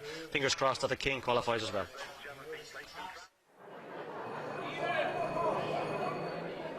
And there is the bell. This is Heat 11 of the BoyleSports Derby. 1 Razzle Dazzle Peaky, 2 Susie Sapphire, 3 Cash Return, 4 Burgess Pippa, 5 Swords Maestro, and 6 BoyleSports King. There, up behind traps. And racing, good start by 2 Susie Sapphire. She has to clear Razzle Dazzle Peaky, but she will do so. 4 Burgess Pippa going up very strongly in second spot, but it is Susie Sapphire. Runs a great second bend, leads by 2 lengths into the back from 4 Burgess Pippa. 5 Swords Maestro emerges from the pack, but out front and still Susie Sapphire, the Oaks champion, again running a tremendous third bend to increase her lead to nearly 3 lengths. Now 5 Swords Maestro challenging for second, but up to the line it's Susie Sapphire, unbeaten in the Derby. 1 Razzle Dazzle Peaky running on. They have just pipped Swords Maestro, but that's close. But no doubt about the winner, Susie Sapphire, 17-12, 29-50. As impressive as you like. Yeah, as impressive as you like indeed. She didn't quite hit the lids tonight, but it's her phenomenal early that is her best trait, and as you can see, she's winged it to the opening bend, and she's scooted around that opening 2 turns like she does every week that she races here at Shelbourne Park. But at this stage it was a case, could she hang on, because she wasn't as far clear as we thought she might be. Burgess Pippa is in second, but this is where Swords Maestro makes his move. We did say he'd need to be a couple of lengths within her to pick her up. He wasn't quite, and in fairness to him, she never really looked like being picked up by anything in the closing stages. 29.50. She's staying out the trip better every week. 29.59 last week, and well, as Ian said, she's still unbeaten in the Derby, and she is now the 5th greyhound who's made it 2 from 2 in this BoyleSports Irish Greyhound Derby. Ian, she's a wonderful bitch. Yeah, she is. She didn't get the catapult start like she did last week. She did 3:33 last week. She does 3:40 tonight. Perhaps didn't run the same corners last week, but she ran a fantastic second bend. Burgess Pippa, a real eye catcher in second spot. She did run out of steam in the closing yards, but she's only in October. I don't know if they will go down the juvenile Derby route with her, but if they do, she's certainly capable of making waves. Very impressive, but she did run out of steam. And 5 Swords Maestro didn't hit the lids tonight. Showed great pace to get involved. He may have been picked up for second spot by Razzle Dazzle Peaky, but an awful lot to like about Susie Sapphire. She's just a star. She sure is. It's a long time, 1999 since Springtime managed to beat the boys and win the Irish Derby. If there's any female who's going to do it this year, you'd have thought if it's going to be Susie Sapphire or Scooby Princess. 2 big bitches with big chances. 2-5-1, we're hearing the results. So Swords Maestro has got up to beat Razzle Dazzle Peaky. We must give Razzle Dazzle Peaky a mention, Barry, because he's a greyhound. 64 runs tonight. The lads who own him, I've met them here at Shelbourne a few nights. They come to see him every single week, and they're going to come back again next week. Yeah, he's a fantastic servant, Rob. He's a consolation winner in 2020, and it just so happens I'm joined by Jack O'Connell. Jack, he's just a magnificent dog. I was speaking to you here last week. He just seems to get better and better. He's won 4 of his last 5 and his last 3, and now he's into the 3rd round of the Derby. You must be delighted with him. Yeah, absolutely. His honesty of effort is just there 100% every night. Like you know what you're going to get from him. And like if every dog was as hard working as him, like you'd be happy any day of the week. He was in tough little position there off the second or going into the 3rd bend. It kind of looked like, to be honest, that he was on the way out, but he really dug in and just got over the line then to qualify coming home. Yeah, it just shows the class he had. We just looked at the replay there, myself and yourself, and trapped 4 Burgess Pippa. She's a bitch with some fantastic form on her card, and he went past her and done well to qualify. Yeah, absolutely. But look, if you're going to qualify, you're going to have to, I suppose, pass these kind of dogs, and it's a credit to the dog that he's able to, come home and make an impact against those types of dogs. You know what I mean? He's won from the inside 4 boxes, but preferably trap 1 is his favourite trap. In general, I'd say he's actually done most of his best runs out of 2. For whatever reason, it seems that if you go back in most of his best times, they just come out of 2. But he tends to hold his line, and he can run quite well from any trap, really, And finally, Jack, he was the consolation winner in 2020. Can we go one better this year? Well, if we can get past the next round now, that's all we'd be worried about. You know what I mean? Take it one at a time. Jack, listen, congratulations, you ran a blinder. Thanks very much. It's Jack O'Connell there with the amazing Razzle Dazzle Peaky, who's qualified now for the 3rd round of the Derby. Yeah, not all just about the winners. As good as Susie Sapphire was, it's the greyhounds that qualify that are the superstars as well, and they're into a 3rd round. As Barry said, he won the consolation finally, did a brilliant run last year on Derby final night, and who says he won't be running again on the big night on September 18th. Right, let's go back last night, because we've seen Susie Sapphire obviously do her stuff tonight like she generally does, but Ballymacart did it last night, and she's still one of the bitches remaining in this Derby. Racing, good start by 3, Ballymacart on the outside, 6 Stories, Pee-wee and 5, Gate Time Milo, but Ballymacart will clear the bend. In second spot, trap 2, Carrigy North, forcing his way out is 1 there, Spinosaurus into 3rd spot, but out front, and it is 3, Ballymacart, Carrigy North in chase, and 1 Spinosaurus next. The back of the field, Gate Time Milo and Storage Pee-wee will need to pick up, it's still 3, Ballymacart on by 3 lengths to in second 2, Carrigy North, but Ballymacart will lead up the line and score from in second. Trap 2, Carrigy North, and 1 Spinosaurus was 3rd.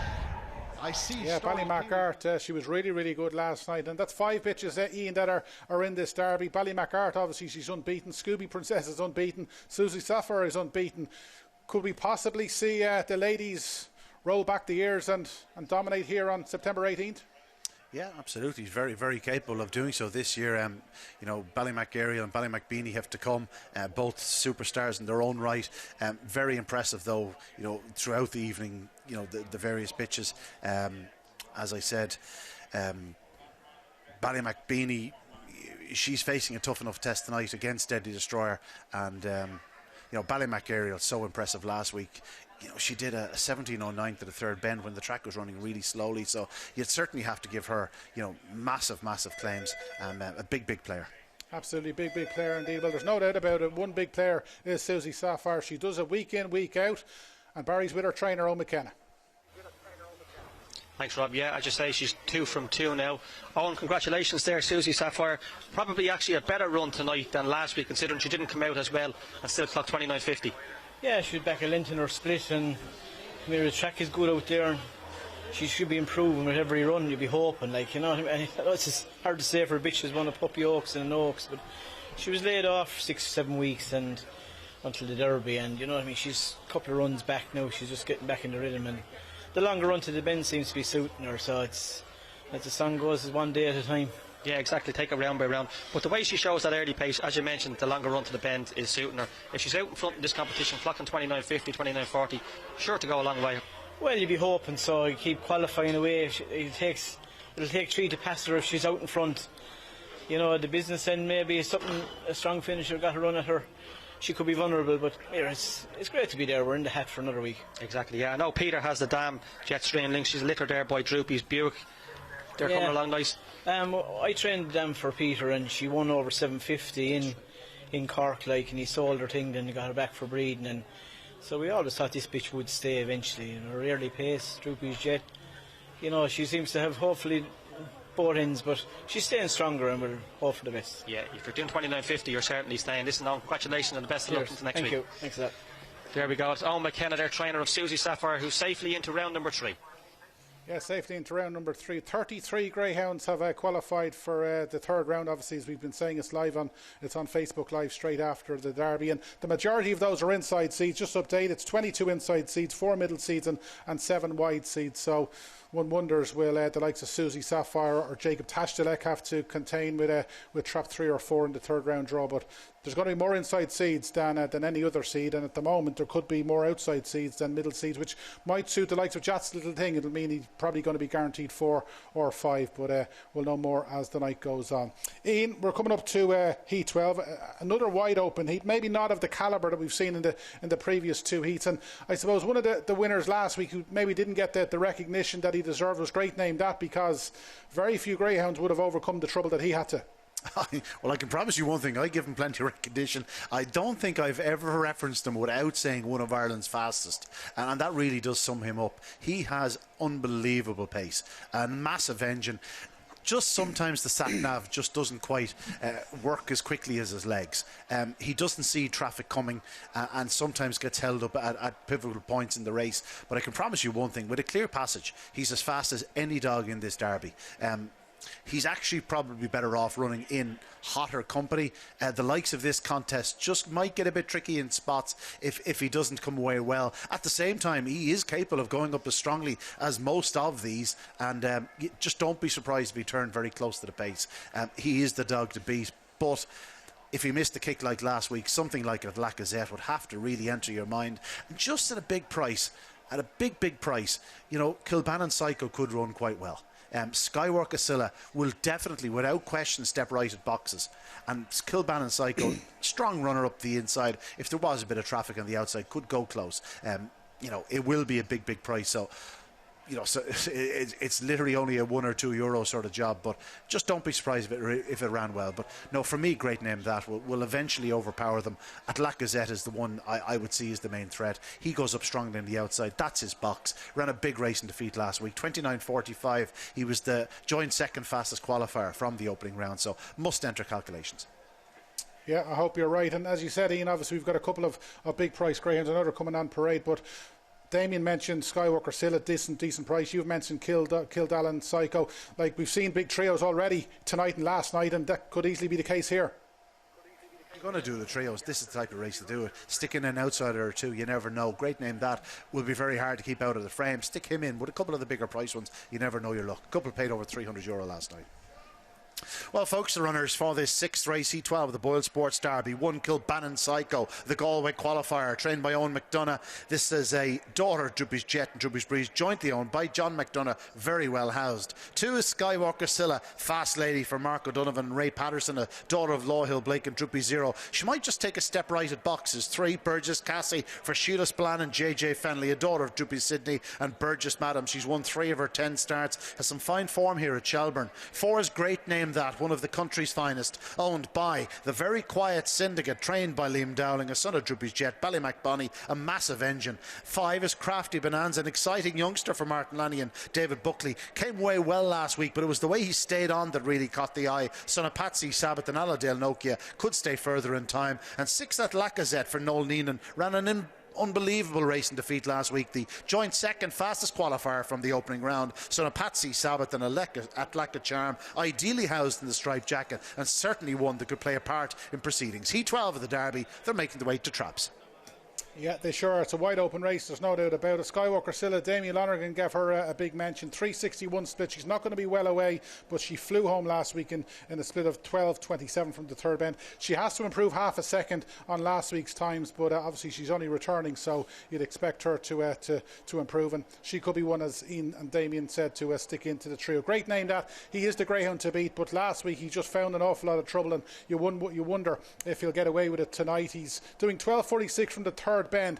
You can't really take that into consideration last week because he checked in a couple of occasions, but if the real Great Name That turns up, he's got a big chance. Crafty Bonanza is a greyhound that Ian said could outrun his odds. 3.44 to the first bend. He came home in 12.28 in 29.69. He's got a big chance. He was a greyhound we didn't hear an awful lot about ahead of this Derby, and obviously I've gone for Lacazette. He's my nap of the night. He ticks an awful lot of boxes. Section suggests he should lead early on. 17.36 to the third bend suggests he should be in front. Obviously, Great Name That, you can't really take in his sectionals from last week, but he came home in 12.09 last week, which is as good as you get in this Derby. I think it was the second fastest sectional from the third bend. If Lacazette breaks, he's got a big chance, and he's in the box to be in at the moment, trap 6, with all the traffic problems inside. So, Barry, I've napped up at Lacazette. What do you think will win this? I give Martin Lanny's dog a chance in trap 5. I think there's going to be a bit of trouble on the inside. Burgess Cassie in 3. She's no slouch. We've seen her on this programme when we first started in the Puppy Oaks. She's 28.33 in her card. She's a bit of early pace. She's a big bitch. She's 66 pound. Great Name That does tend to edge inwards. As Ian was saying, Skywalker Scylla will take a step right, so there could be a bit of trouble on the inside. The way Martin's dog ran last week, he flew to the bend. Okay, he lacked a bit of early pace, but he trapped quite well, and he held Beach Avenue all the way to the escape. So he's only in November 19 actually. I think there's more to come from this dog, Crafty Bonanza, and a 5 or 6 to 1, I'd take a chance on him, trap 5. Okay, so Crafty Bonanza for Barry. I've gone for Lacazette. Ian, obviously you were looking for a little bit of value, but I suppose it's all about tipping winners. Are you going to side with Great Name That, presuming he gets a clear run? Yes. It's short and sweet. He's just so fast.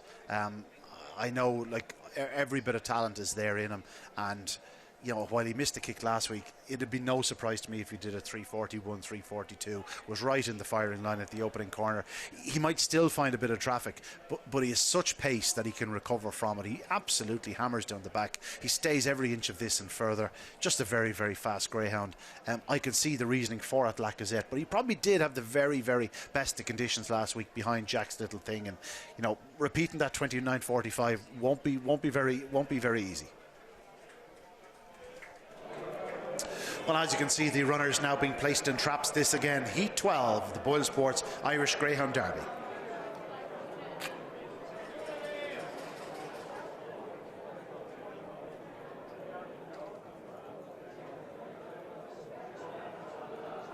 All in. You heard the bell. The runners for this Heat 12 of the Derby in 1 Kilbannon Psycho, 2 Skywalker Scylla, 3 Burgess Cassie, 4 Great Name That, 5 Crafty Bonanza, and 6 is at Lacazette. There, coming up behind Traps. Racing, good start by 1 up the inside. Kilbannon Psycho on the outside, 6 at Lacazette and 5 between runners. Crafty Bonanza, but it is 6 at Lacazette and 1 Kilbannon Psycho. Kilbannon Psycho leads him into the back straight from 6 at Lacazette. Then comes 2 Skywalker Scylla. Great Name That at the tail. He's lots of work to do, but out front and at Lacazette goes on from in second. 1 Kilbannon Psycho and 2 Skywalker Scylla, but it's at Lacazette from 1 Kilbannon Psycho trying to come back for more, but at Lacazette leads up the line and will score. 2 Skywalker Scylla may have just grabbed second from 1 Kilbannon Psycho. The winning time 29:56. Yeah, 29:56. We did say he ticks all boxes. He ticked all boxes tonight, and he's back to winning ways at Lacazette. We'll have a look again. Great Name That. He just never really got into the race. At Lacazette was well away. Kilbannon Psycho, the greyhound, the lady that he unfortunately gave a big mention to. She's run a blinder. I think she's finished third in the end. She led off the second bend, but at this stage she was a sitting duck, because this is where at Lacazette comes into his own. This is his best pace into the third bend, and he takes over into the third bend. Skywalker Scylla, fair play to Damien Lonergan. He gave her a big mention, and she's run a blinder. She's checked at the third bend. I think she's got up. Has she got up for second? It's hard to know, but at Lacazette he ticked an awful lot of boxes. It mightn't have been the greatest heat on paper, but it looked a good opportunity for him. 29:56, one of the fastest times of the night. We've had 2 29:50 runs, 2 29:56 runs, and Ian, he's done it well. Done well. He's a really nice dog. He's perfectly drawn on the outside. You see him showing good early speed. Kilbannon Psycho wasn't to be passed easily, however, really dug in out front. She gets back to a length in front down the back straight, but you see at Lacazette, he just has a bigger stride on him. He's a bigger greyhound, obviously enough, than the lady in second, and he goes to the front of that third bend, and once doing so, he was never going to be picked up. We know Skywalker Scylla is very strong, and she does stay on well in defeat, but at Lacazette is a good winner from Skywalker Scylla and Kilbannon Psycho. 2 ladies progressing behind the impressive at Lacazette. Yeah, 7 bitches now in the hat for the third round draw, and as we keep saying, because we want you to tune in. I know I can't wait for the third round draw, and we haven't even seen Explosive Boy yet, but I'll be hanging around after racing to make sure I see that. It's live on Facebook, live in the Shelbourne Park Facebook, and you'll see it on other social media outlets. There'll be plenty of it. Won't be hard to find. There's no doubt about that, on Facebook, on Twitter, straight after the programme at 10:30. Barry, I'll bring in you, because I suppose we were expecting Great Name That to get into the race, but it just never really happened for him. Yeah, there was plenty of hard luck stories in behind. As I mentioned before the start of that race, Burgess Cassie in 3, we've seen her in the Puppy Oaks. She's no slouch early, and Ian mentioned Skywalker Scylla was going to move right. Great Name That, as we know, moves left, so it's exactly what we thought did happen. Now, I thought Martin's dog was a bit unlucky, went up well, just didn't have the clearest of runs around the first bend. Same can be said for Skywalker Scylla, but Rob, fair play to you. That's your nap of the night. I think you're almost out of sight in the naps competition, but it was a good race, and Lacazette done well. A lot of the dogs are quite closely matched on the clock tonight. 29:50, a few of them doing in around that, so promises to make for a great third round. Yeah, absolutely. Yeah, Ian, just on the times, as Barry suggested, two 29:50s, 2 29:56. Obviously, we've seen Susie Sapphire and Dear Jet Sydney, who are 2 of the high-profile dogs, and then the other greyhounds who maybe mightn't be towards the top of the betting, like, they've matched them on times. There's only a length to separate the first 4 runs tonight, so what do you take from that? I don't know what to say. At this stage in the Derby, times really don't count for much. It's all about progress, but I suppose the track's not flying. There's no question about that. This time last year, dogs were doing 29:15, 29:20s for fun. Last night, I just checked up last night's results a year ago, and you had Epic Hero doing 29:19, you had Glengar Bale doing 29:15, you had a couple of 29:20 runs. So the track isn't running as quickly this year. There's no question about it. Seemed to get a bit deader as the night went on last week. At Lacazette, considering he didn't lead around the opening bend, and he only does 17:35 into that third bend, 29:56 is a fair run. I still think there's probably a 29:30 out there this evening. It's most likely going to come from something like Explosive Boy or Ballymac Aerial, but you never know. They might even go faster. But I don't think at this stage it's going to quicken up all that much.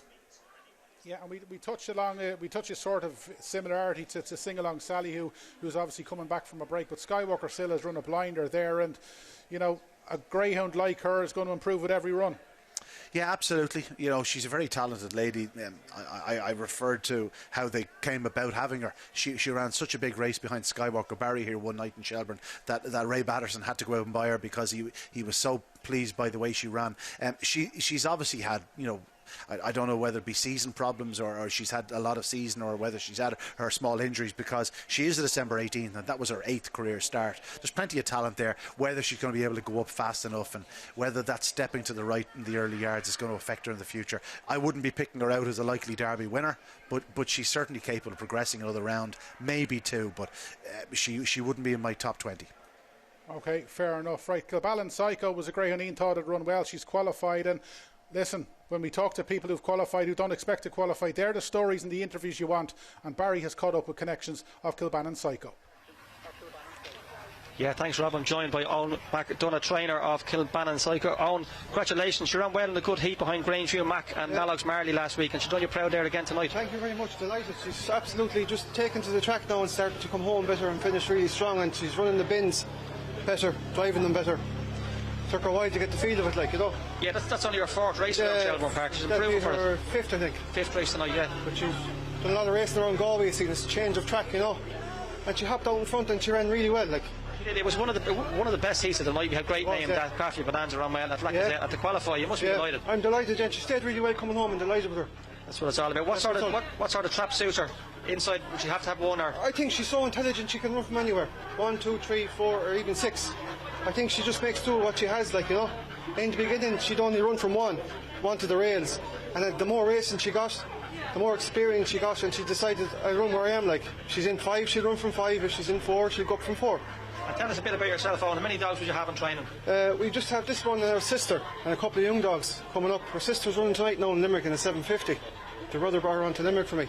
And we have a litter of 9 puppies by Magical Bale, and we have another 9 puppies by Droopsy's Biker. And we have of them yourself, Droopy's Biker. Yeah, they're lovely. I like them a lot. And we have makeshifts, Droopsy's Sydneys, Pat Sabats. We have around 35 dogs altogether coming up, like. So the future's bright. Future's bright. Looking forward to it. Listen, congratulations. Thank you so much. Best of luck in the draw. All the best. There you go. This is delighted Owen McDonough, their trainer of Kilbannon Psycho, who's safely through to round number 3.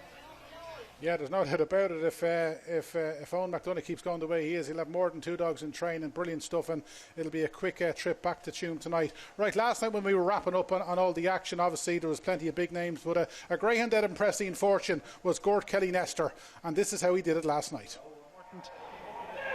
Racing, good start by 1 Broadstrand Ryan and 6 on the outside, Gord Kelly Nestor. Then comes 3 Ballymac Fair One, but it is Broadstrand Ryan with 6 Gord Kelly Nestor and Ballymac Fair One. Gord Kelly Nestor strikes the front from Broadstrand Ryan. 3 Ballymac Fair One now challenging for second, but it's still trap 6 Gord Kelly Nestor. Now Broadstrand Ryan and 3 Ballymac Fair One challenging. Broadstrand Ryan eases in that third bend as he so often does, and 6 Gord Kelly Nestor goes on again. He was a big price for Andrew Murray, but he's going to score. What a performer this fellow is.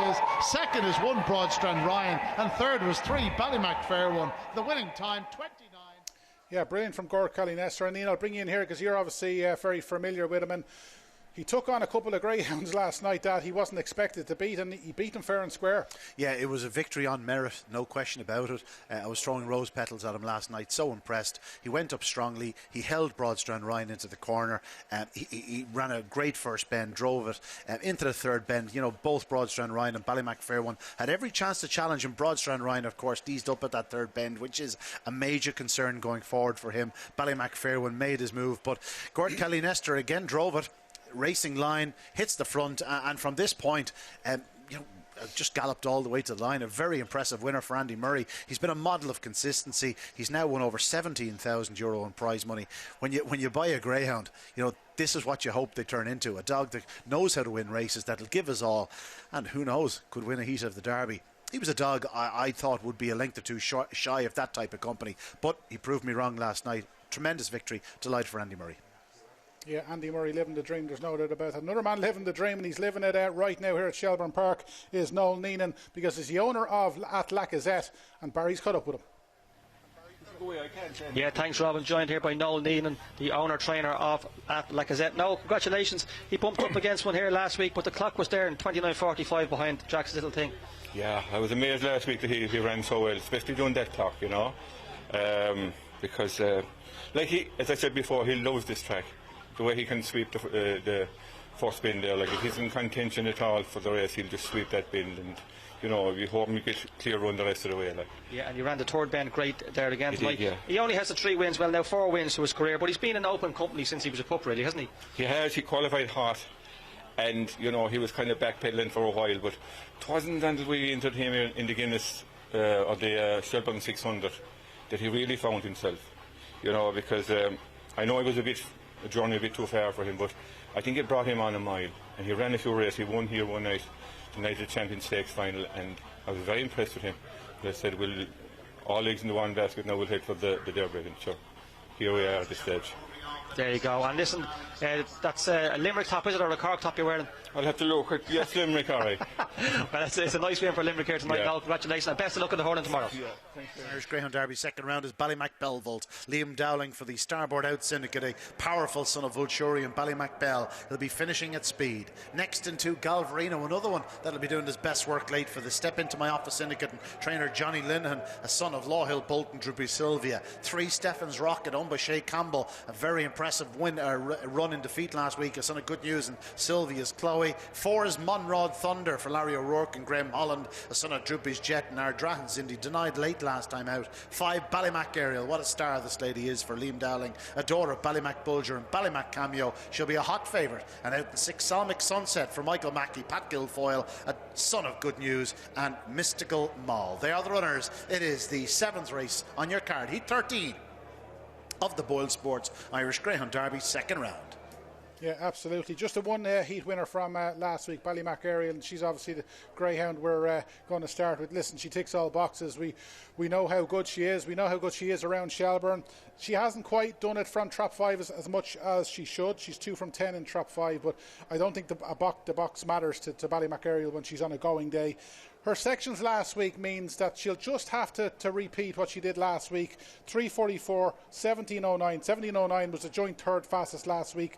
12:41. If she goes to 17:09 to the third bend, it'll be only a matter of how far, but she'll need to do that because you got Monroe Thunder inside her. He was 17:43, but he came home well in 12:36, and Stephen Drockett can go up well, 3:45 in the early stages and 7:33 to the bend. But yeah, there's no doubt about it. If she's on her A game, Ballymac Ariel wins. Ian, I'm going to go to you in a sec because I'm going to go to Barry first for a betting update. Yeah, thanks Rob. Ballymac Ariel was available at 4 to 9 earlier on this morning, and that was gone. She was back into 2 to 7, and she's eased slightly again, back out to 5 to 2-1. After this, she had Ballymac Belvolt 5 to 1 and 6 to 1. Stephen Drockett. She's going to have a bit of early pace to contend with on her inside tonight with Trap 3, Stephen Drockett, and 4, Monrad Thunder. They both went up well last week. I know Ian's the chairman of the fan club, but she is prone on occasions, Ian, you must admit, to miss the break ever so slightly. And with those 2 inside her tonight, Stephen Drockett and Monrad Thunder, she will need to tread carefully around the first bend. Also, I'll give a mention to Ballymac Belvolt. I still believe there's a big run in that dog, and at 5 to 1, he might be worth a small interest if Ballymac Ariel is held up. So I'll go with Trap 1, Ballymac Belvolt at 5 to 1. Yeah, Ballymac Belvolt is right. Ian, we ask you over and over again, would you take the odds on about this greyhound? This is a tough one because we're asking you to take 2 to 5, yes or no, about one of your most favourite greyhounds in training. What would you say? No, I'm not backing any 2 to 5 chance. Thanks very much. What we have, we hold. Listen, she's a very, very talented lady. If she traps on terms, she wins. She has brilliant early speed. She has brilliant pace down the back, and she stays every inch of the trip. She's 29.07 on her card. She did a 17.09 last week. If you look at her record at Shelbourne Park, it's pretty impressive. You know, I know she didn't really take to Limerick, and she certainly didn't take to Toaster, but it was a very different story here at Shelbourne Park. This is her track. If I owned her, she'd never step outside the place. I think she's a very, very special lady. I don't think Stephen's Rocket and Monroe Thunder will cause her too much concern early, because Stephen's Rocket will certainly go to the fence, and from what we saw last week of Monroe Thunder going up straight on the inside, I would suggest that one will probably edge in also. I think Salmic Sunset generally stays as line, and 1 or 2 shouldn't be there. They're lacking early speed, so if she comes away on terms, I'm expecting 3 and 4 to edge in. Ariel to go up on the outside, perhaps lead just before the opening corner, skip into a 5-length advantage, do 17-10 to the third bend and win in 29.38. There you are. Yeah, lovely stuff. Right, we've got everything bar the second and third. This is the perfect opportunity when you're doing a trio all the way. You bank on bar the Mac Ariel. So what do you put in to finish second and third? Me? Yeah. you know, maybe put in something like Galvarino to be second. Maybe do 5-2 field. You know, Galvarino, if it can lead Ballymac Belvolt, which, you know, certainly could if it did a 3:41 again. If Stefan's Rocket, he's not always the most natural starter. If he missed the kick, Galvarino just might find himself in a decent enough position. We know exactly what he's going to do. He's going to absolutely hammer home, and he might just be the one to chase home Ballymac area. Well, folks, the runners now in traps. Heat 13 of the BoyleSports Irish Greyhound Derby. 1 Ballymac Belvolt, 2 Galvarino, 3 Stefan's Rocket, 4 Monrod Thunder, 5 Ballymac Aerial, and 6 is Salmic Sunset. Here up behind traps. Racing, good start by Aerial out in 5. Stefan's Rocket up well in second, but it is Ballymac Aerial from 3. Stefan's Rocket back in third spot. You have 4 Monrod Thunder, but it is Ballymac Aerial. She's gone on by 4 lengths, trouble in behind. 4 goes second, Monrod Thunder. Then comes 6 Salmic Sunset, but it's all about Ballymac Aerial to that third bend. 17:03. She's on fire. Leads from in second. 4 Monrod Thunder running a big race, but up front it's Ballymac Aerial, a very special lady. Wins in style. Second is 4 Monrod Thunder, and maybe 2 Galvarino for third. Maybe that's one for the judge, but Ballymac Aerial has won in 29:40. She's into the third round of the Derby, and she remains unbeaten. 6 greyhounds now in this competition that are unbeaten, and she is the 8th bitch into the hatch. She's come away well, but it's her early pace. Once she got loose in the early stages, she was never going to get caught, and as we said, with her section to the third bend, this is where she opens up, and she's 4, she's 5, she's 6 clear, and it was never going to be a case of anything getting back into this. As Ian said in commentary, 17:03 tonight to the third bend. It's the fastest section to the third bend tonight. She's absolutely flowing there, and she's come home to win in 29:40. When she's good, she is very good. And Ian, from an early stage, once she came out, she didn't have to break well or not too well, but she just had to come out level because it was over after that. Oh, she does 3:41. That's okay for her. Yeah. I'm happy enough with that. She came away. She's joined first hitting the ground along with 3 Explosive Boy, but she gets racing. This form will stack up very well if you compare Explosive Boy to last week. He just cleared Stefan's Rocket. She clears him by a comfortable length in 3 parts, but just look at her down the back straight. Now, it was enhanced by the fact that Stefan's Rocket edged off slightly and gave Monrod Thunder a bump, and you know, all of a sudden Aerial has gone on them. But 17:03, it's there on paper. 29:40. I said 29:38. You know, we make mistakes, but Ballymac Aerial, very impressive. That'll do. Another very impressive performance by a lady in this year's Derby. They're stacking up the wins here, and again, joined fastest in the second round, along with another lady, Scooby Princess. Yeah, joined fast in the second round. She's the fastest of the night, and at the moment she is the one who will be on the headlines and talking dogs on your Irish Greyhound Board website in the morning. So, yeah, brilliant stuff from Ballymac Aerial. Barry, I know obviously you're a fan. How could you not be? But you're with Debbie, and Debbie's a big fan of her also. Yeah, thanks, Rob. I am joined by Debbie. Debbie, Ballymac Aerial there. She was brilliant again. 3:41 section. She was always going to be hard to beat once she hit the front. Yeah, no, she's a great little lady now. She always runs well. She seems to be really coming into form now in herself. Probably the right time for the Derby as well. So I'd see her going for top bitch this year. Another bitch you mentioned earlier on in the card, Debbie, was Susie Sapphire. You gave that one I mentioned. She was very good winning her heat earlier on. Yeah, no, she has such consistent early. She's such a good little lady there for Owen. So yeah, they'd be happy out as well with her. Derby favourite goes in the next Debbie, Explosive Boy, 1 to 7. Will you be having your £700 on to win one, or will you just watch it? No, I'll just watch it anyways. But I actually think No Green Dial run well for Laura Earl there. He's actually running really well. Her dogs are in flying form, so I'd be hoping he'd qualify for Laura there. A final question. Damien Lonigan was saying they're betting under or over 6 lengths. What would you be backing if you were on the spot, Explosive Boy, to win by under or over? Over. Over? Over. Well, you heard it here. Debbie says over 6 lengths, Explosive Boy. I'm going to go with under. We'll soon find out. Yeah, we'll get Ian's take on that in due course. Now, it's like Ballymac Aerial read the script, because she's clocked 29:40, as did Scooby Princess last night. At the moment, it's the ladies who are calling the shots. They're the joint fastest in the Derby, and this is how Scooby did it last night.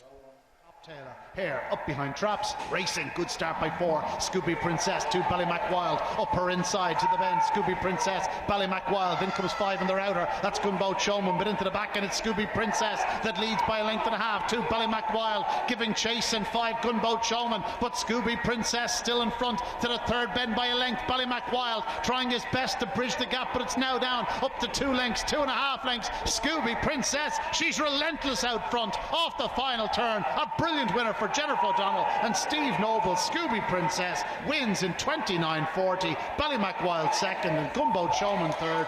Yeah, absolutely brilliant stuff. And well, 29.40 was the fastest time last night, and it's only been Ballymac Ariel which who could match it. Ian, when we look back at that, she obviously led Ballymac Wild in the early stages.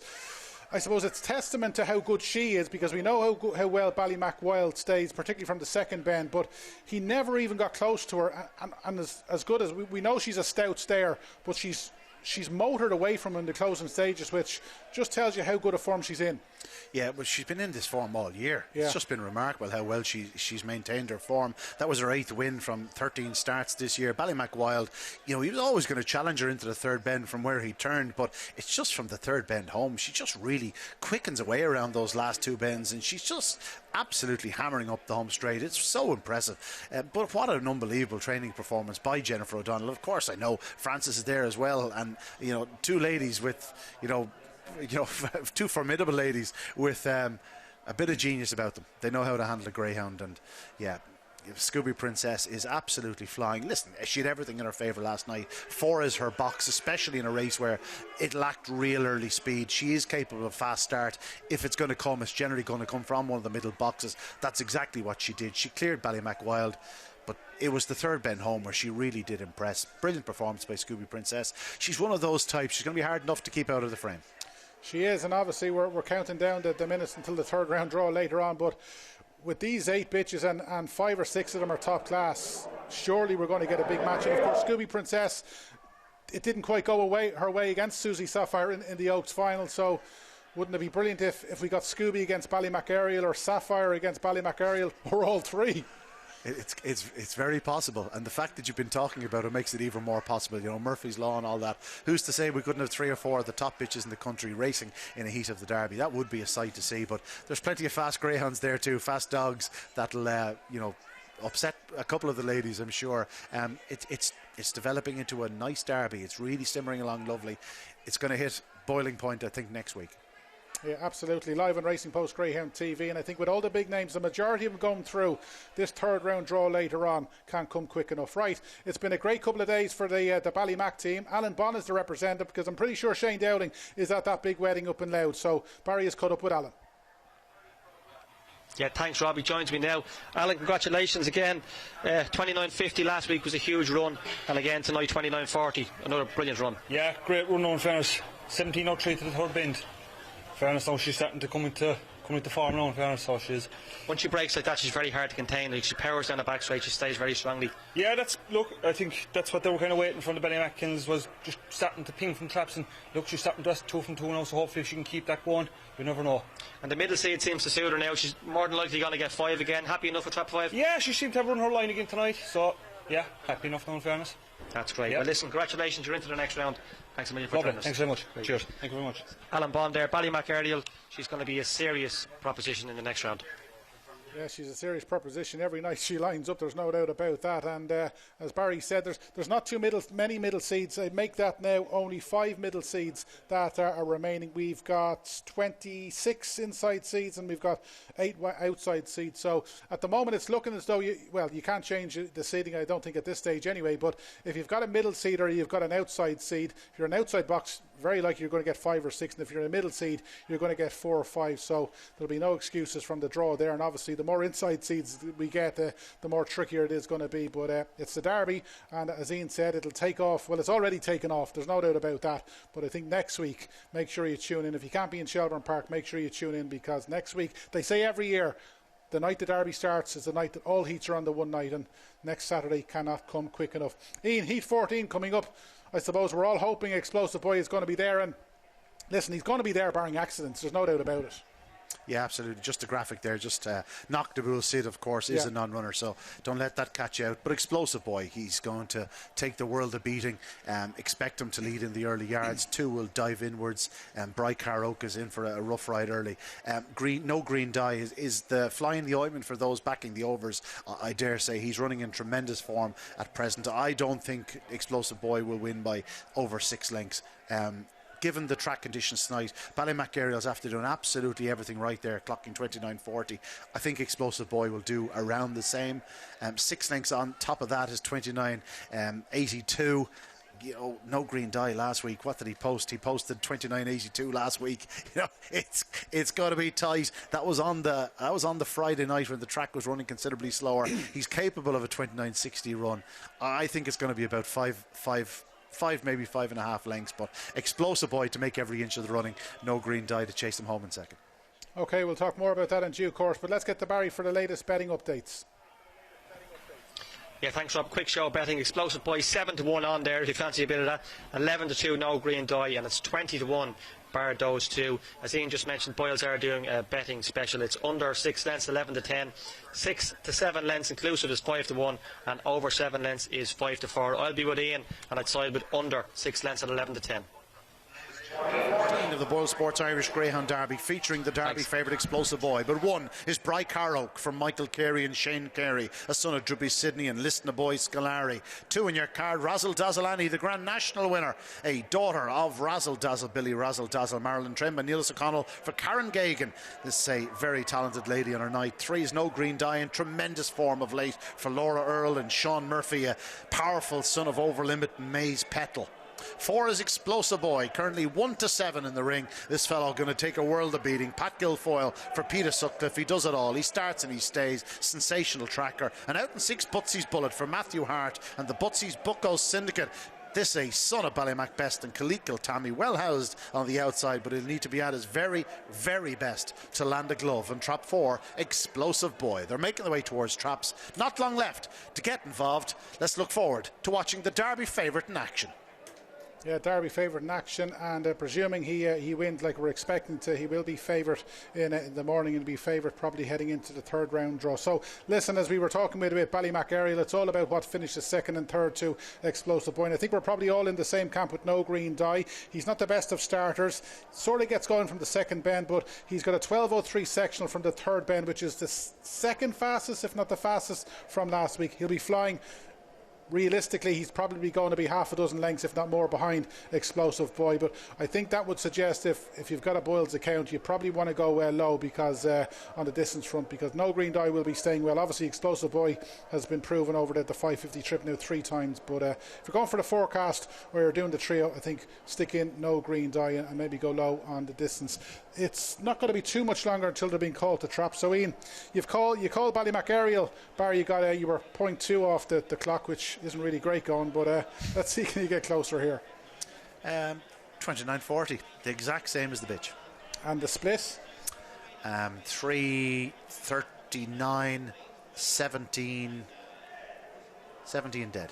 17 dead. If he does 17 dead, you'll be excited calling him home. Okay, Barry, is there anything that we can throw in the trio? I think we're all in the same camp. No Green Dye is possibly going to finish 2nd. What'll finish 3rd? Well, I'll just let you know, if it's 3.39, 17 seconds to the 3rd bend, and 29.42, I'm giving up the game completely, because then he has a crystal ball. Yeah, No Green Dye, 29.40, I'll change that, 29.40. No Green Dye, yeah, he has form over 8 bends and 6 bends. The 5-dog heat will suit him. He's likely to pick his way through for 2nd place. And Butsy's Bullet, we've seen him on Talking Dogs TV before. He can go up well, has a tendency to miss the break, but he could go up well and follow Explosive Boy behind, and maybe No Green Dye to pick him up. So I'll go 4-3-6, Rob. 4-3-6. I've been reliably informed that the wedding isn't in County Louth, it's in Mount Juliet in County Kilkenny. Sure, of course it has to be when it's the Hennessy's, but there's no doubt they're having a great day, and it's proof that they're certainly listening in. Beach Avenue getting up in the closing stages for 3rd, so that'll put the icing on the cake. And as we've all said, it's been It's been a great day, and it'll be a great night in Mount Juliet, and hopefully BoyleSports give Kev the Sunday and the Monday off. Just coming up behind traps, a recap of what we've seen tonight so far here at Shelbourne.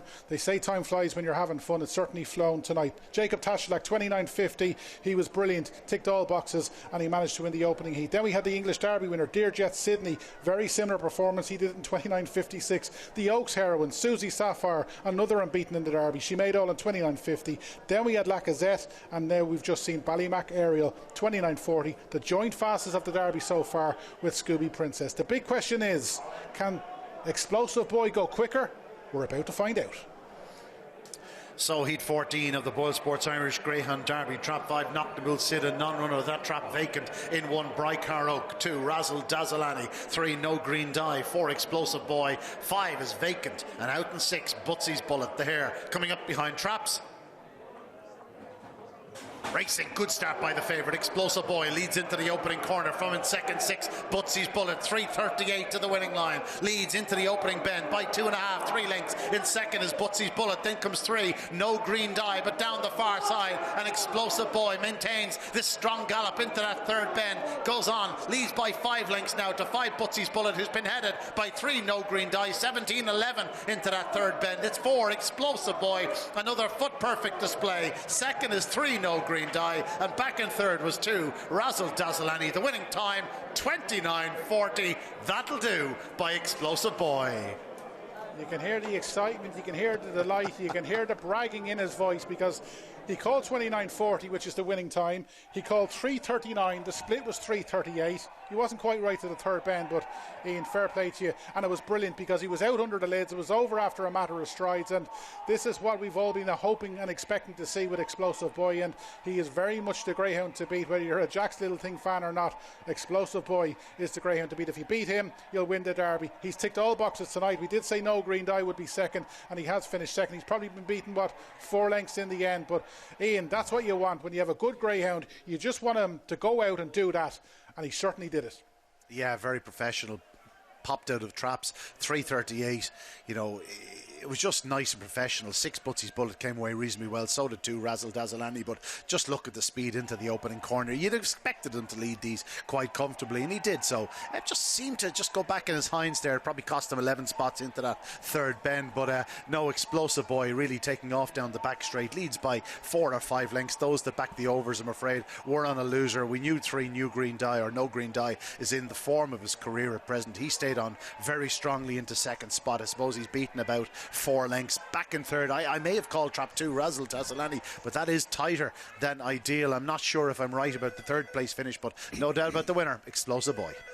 Yeah, explosive by name, explosive by nature. I think someone was saying that earlier in the year on Talking Dogs TV, and well, he was brilliant tonight, Explosive Boy. We're going to have another look, and Barry, we're going to bring you in because yeah, we want exciting races and we want drama, but sometimes we want these talking dogs to do their talking on the track, and this is what he's done. Yeah, he was excellent once again, but Ian Fortune has taken the gloss off by almost predicting it down to the T, you know that way, so that leaves a bit of a sour taste. No, well done Ian, good show. But no, he was very good, out well, great early pace, 3.38, 17.11 to the third bend, and finishes all off with a 29.40 clock. Okay, maybe the opposition wasn't the strongest in behind, but it wouldn't have mattered what opposition was in behind there tonight. They wouldn't have caught him. He's been a fantastic servant so far. He's been brilliant on Talking Dogs TV. He's deserved favourite. I think he was 5-1 before the heat tonight. Can't see him being 5-1 anytime soon. I'd say he'll be closer to 3-1, maybe 130 shot. Hopefully I'll be speaking to Pat Guilfoyle in a couple of minutes and he'll give us up to date. Yeah, absolutely. I tell you, this third round draw cannot come quick enough. There's no doubt about it. We're not just going to get 1 or 2 big head-to-heads. We're going to get a number, because all of the big ones, bar 1 or 2, are going to be in this third round draw of the BoyleSports Irish Derby. And as we said, it's going to be live on Facebook just after 10:30, just after the programme goes off air. Don't be going to bed early. Tune in on Facebook to get this draw, because I know I can't wait till tomorrow morning, and I'm sure plenty of you can't. Right, let's look back, because last night, I wouldn't say it was, from what we've seen tonight, I don't think it was as good, but it wasn't far off. And All About Ted got back to winning ways. Racing, good start by trap 6, All About Ted, and Epic Hero up the inside, but it's All About Ted will take the corner from 1 Epic Hero. Then comes 5 Cricket Bell, but out front, and it's 6 All About Ted. 1 Epic Hero though on his tail in second, and 5 Cricket Bell back in third, but 6 All About Ted continues to lead to that third bend. 1 Epic Hero putting in a charge up the inside, won't get through though, and it's 6 All About Ted that goes on again by a length and a half. Epic Hero steadying himself for another challenge off the final bend. It's 6 All About Ted, and Epic Hero, All About Ted will score from Epic Hero, and 5 Cricket Bell. All About Ted just holding off Epic Hero. Ian, we talked about this last night. Obviously All About Ted was a good winner, but it was great to see Epic Hero back because he hadn't won since the Ledger final. It appeared as though maybe things weren't right with him. I know Tommy O'Donovan was more than delighted with him, and you know, he's a greyhound going the right way. Yeah, absolutely. I think the same could be said for both winning trainers, or winning both trainers, the first and second, Peter Cronin and Tommy O'Donovan. They would have been delighted with their charges. They both came on considerably for their opening round efforts. All About Ted just got the first run on Epic Hero, who challenged off the second, challenged into the third bend, but once getting to that third bend, All About Ted, we know he's strong. Epic Hero tried again to come back at him. He's on his quarters at this point, but just watching the last 25 yards, All About Ted pulling out an extra few inches and going on to win by a length in good fashion, but tremendous run by the second, and of course Cricket Bell running on very strongly in third. I know first, second and third trainers were more than happy with their charges. All About Ted and Epic Hero can certainly go further in the Derby. Absolutely, yeah, great to see Epic Hero getting back to near his best. Just to confirm, by the way, Briar Oak actually got up for third place there. So Briar Oak for Michael Carey and Shane Carey are in the third round draw, and we can't wait for that. Right, let's get across to Barry because he's got Pat Guilfoyle, and I'm sure he's fairly happy. He is indeed, Rob. Pat Guilfoyle joins me after the explosive boy. Pat, another amazing run, clocked 29.47 last night, went a little bit quicker tonight, and the track's not on fire, 29.40. Yeah, very happy with him. Look, at this stage, the same as everybody else, just to keep his name in the hat and keep him there, you know. He's very fresh, and he does need a couple of races, you know, and that run there, I'm delighted to get those first 2 runs out of the way to bring him on a ton, you know. So yeah, very happy with him. He's very fresh and he's happy in himself, and yeah, he's fine. Yeah, it just shows how good of a run it was. Ballymac earlier, we know how good she is. She bombed out, done everything right. She's 29.07 here in the past, and clocked an identical time to him as well, 29.40. Yeah, no, the two great runs, you know, and yeah, it was a really good run tonight. I'm delighted with him, you know, and I'm very happy that he is where he is now, you know. He's come along grand. Now the only thing that takes a bit of gloss off the race was, I just mentioned the off camera, Ian Fortune called him a 3:38 sectional, 17 seconds he said to the third bend, and he clocked 29.40, so he wasn't too far off the mark. No, he never is, but no, fair play to him. No, we're just delighted with him. He's fit and he's fresh and he's sound, and you know, you just have to take it race by race. It gets very serious from here in though, so it really does. Ian's also asked me to get a word off you on Magical Mary. Yeah, she's lovely. She's very special, you know. She has been now for a while, and she actually ran him very close in a trial there a few weeks ago. So yeah, she's a very, very special young bitch. Please God, she'll be lucky, but we'll be keeping her, and we'll breed her from her in time. But she's out with a little sister to Magical Bale, so she's a very, very special young bitch. So yeah, we're delighted to have her. Yeah. And just finally, Pat Grange, Mac, did he come off all right last night? Got in a small bit of trouble? Yeah, he did. He's good. Yeah, he's a big, tough young pup and still learning. You know, he's still very green. You can see that. But he came off well and he's fresh today. So yeah, there's not a bother on him. He's a lovely young dog. So he'll benefit. We didn't even enter him in the Derby. He only came in as a reserve there, but we said we put him in for a couple of races for experience, and he's certainly getting that. You know, so he'll be a dog for next year. Trying to make a dog for next year really with him, like. But yeah, plenty of ability. Lovely dog, very robust. Genuine dog, so yeah, he'll be another nice young dog as well, you know. That's great. We've a nice team of dogs. Pat, thanks for joining us, and thanks best of luck around today. Cheers, lads, thanks. There we go, Pat Guilfoyle, winner trainer of Explosive Boy, once again explosive in the second round of the BoyleSports Irish Greyhound Derby. Yeah, brilliant. To tell you one thing, Magical Mary pushing an Explosive Boy in a trial. If we knew that, I think we'd all be in Limerick tonight rather in Shelbourne. But he's at a brilliant team. He's got the fastest greyhound at the moment, or one of them in training by the sounds of it. He's got plenty of superstars to come. Ian, bring you back in again. 7 greyhounds now unbeaten in the Derby. This third round draw tonight can't come quick enough. Yeah, but listen, it doesn't matter at this stage if you're unbeaten. Once you're in the draw, there'll be plenty of dogs that have been beaten both nights or one night that will be big players in the third round. Have no doubt about that. Yeah, there's you know, all of a sudden, you know, at the start of the Derby, you look through it and go, is it as good a Derby? But just as it starts to, you know, I suppose if you're watching like one of those gold programs on Discovery Channel, and they're going through their pan, and all of a sudden you see the gold coming to the top, or you come to the surface. That's exactly what's happening in this year's Derby. There's some really, really top class performers in it, and there's, it's unavoidable. There's going to be a number of heavyweight clashes in the third round to come, and just think what it's going to be like quarter-final and semi-final night.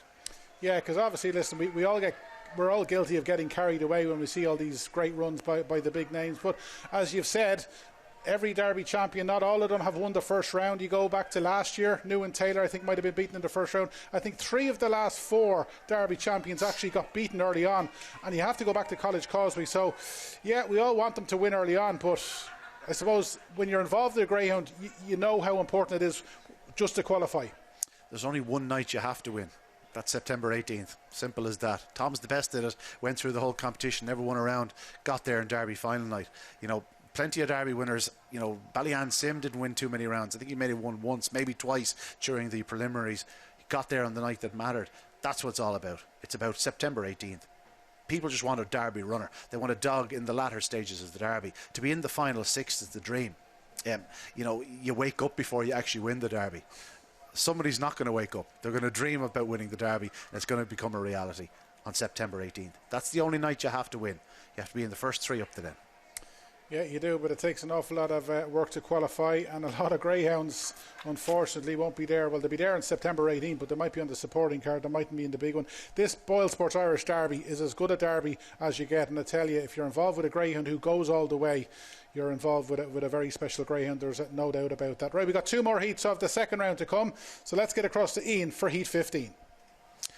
Yeah, indeed, the runners now on parade for Heat 9, beg your pardon, for Heat 15 of the BoyleSports Irish Greyhound Derby. First up in the red jacket is Call Me Steve for Matt Berg and Mark Sullivan, trained by Graham Holland, the son of Out of Range and Adam and Reba. Really promising youngster, this fellow. Caught the eye in defeat last time out. 2 vigorous buck in the Wars on the Bend last time, capable of so much better. A son of Drubby's Jet, vigorous Lindsay. 3 tradesmen, real early speed for Declan McDonough, Shane Coonahan, the son of Drubby's Jet, Beeves Rock, certainly capable of playing a big part in proceedings. 4 is Razzle Dazzle Monarch, Neelis O'Connell for the Kildare Kilcolgan Syndicate, a son of Makeshift, and Razzle Dazzle Prue will look to follow his brother Razzle Dazzle Peaky into the next round. 5 Pierno, the favourite for Tommy O'Donovan and Ger Hutton. They already have a third round runner in the form of Epic Hero. This son of Lawhill Blake and Miss Minnie Marvel has massive pace. And out in 6 is Lord Boomerang for Tommy Woods, Shelbourne regular with fine speed from start to finish. Son of Pinpoint Maxi, Razzle Dazzle Beth. Heat 15 of the Derby. They're making the way towards Traps.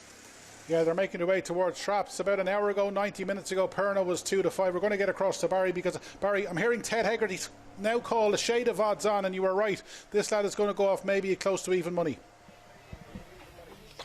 Yeah, that's the handiest tenner I ever made off Damien Donegan. He put this one in at 2-5. I knew he'd go off closer to even money. I just think, look, he's without a doubt the fastest dog in the race, but Lord Boomerang is an 86-pound dog, and we've seen him around here time and time again. He does take a step right, or take a step to his left when he comes out of traps. He's not a natural wide runner. He is a middle runner, and if you're being hit by an 86-pound dog after the first 2 or 3 yards, you're going to be in trouble. He hasn't been flashing out like we know he can, Pierno, so if he only comes out moderately and he gets a bang off an 86-pound dog, he's going to be in a bit of trouble. He took a hefty belt at the Bend here last week, showed great balance to override that.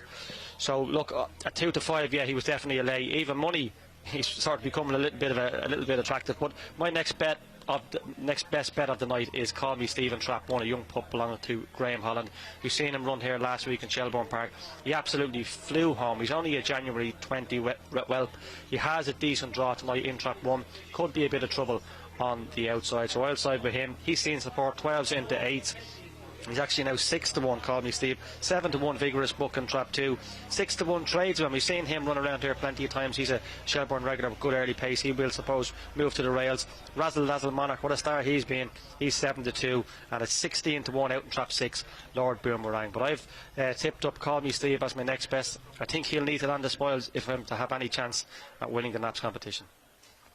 Yeah, I think you could be right as well. I think he's got a big chance. You look at the sections last week. We were talking about No Green Dye having a 12:03 section from the third bend. That was the second fastest. Call Me Steve went 11:90 from the third bend. He absolutely flew home to finish 4 behind Ballymacart. Didn't get the clearest of runs. He's not the quickest into strides, but he just might need to hold his pitch here, and if he can go round maybe second or third, he's going to have a big chance. It draws very much in his favour. Vigorous Brook got no luck last week, but he's a greyhound who could go well at a price. We've mentioned Tradesman. He obviously is a fine early pacer, but he'll be crawling home. He'll need to be a long way clear, and he probably is better out of trap one. Razzle Dazzle Monarchers there. Pierno, the worry about Pierno is, if the Pierno from the Shelbourne Open 600 final turns up, he wins, but he just hasn't got things his own way, and as Barry said, he got an awful lot of trouble last week. He's 0 from 1 from trap 5, and he's never won a 550 Pierno, so that's enough to take him on. And then we got Lord Boomerang. It's Call Me Steve for Barry. I'm going to take a chance with Vigorous Book. Ian, what are you going for? Funnily enough, a pal of mine had texted me earlier on, anything at prices. I told him the Dutch traps 1 and 2 here. I thought both of them had a life, but the fact of the matter is Pierno's now having his 3rd or 4th run in a row from these boxes. His trapping will improve. It did improve through the 600. He is going to ping sooner rather than later, and if he does ping, forget about it. He wins. He's going to do a run at 29.50 run. Lord Boomerang, whereas he might edge in if he gets clear passage, just if there's a dog in his inside. I'm not sure he will. He's had 36 starts. He's plenty of experience. I think Pierno's the dog to beat, but as I said, the call for me would be dutching the inside pair, Call Me Steve and Vigorous Book at decent prices. All in, folks, for Heat 15 of the BoyleSports Derby. And there is the bell. The runners: 1, Call Me Steve; 2, Vigorous Book; 3, Tradesman; 4, Razzle Dazzle Monarch; 5 is Pierno; and out in 6, Lord Boomerang. There, coming up behind traps. Racing, good start by 6, Lord Boomerang on the outside, edges inwards. Now 5, Pierno gets racing up the outside, and Pierno is challenging but can't get through, and it's 3, Tradesman, who hits the front from in 2nd spot. 4, Razzle Dazzle Monarch, and 5, Pierno on the outside. 2, Vigorous Book back and forth into the 3rd bend. It's Tradesman, but can he hold on? 5, Pierno is challenging. Then comes 4, Razzle Dazzle Monarch. It's 3, Tradesman with 5, Pierno. 1, Call Me Steve is absolutely motoring to the line. Call Me Steve gets there, lands the spoils for Matt Bergen, Mark Sullivan, Graham Holland. What an exciting puppy. Pierno is 2nd. The winning time 29.90.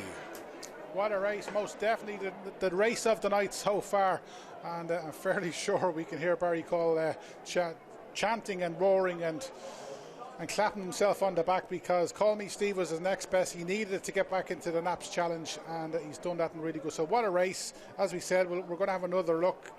Pierno, he came away well tonight. He didn't get the clearest of runs. We're going to have a look at the finish before we have a proper look at the race. At this stage, we knew Tradesman wasn't going to get home, so Pierno surely was going to finally win. He's got his head in front, but Call Me Steve down the outside. We told you this lad flies home. He had the best sectional from the 3rd bend last week, and once he got anyway close to Pierno, there was every chance he was going to pick him up. Let's have a proper look again.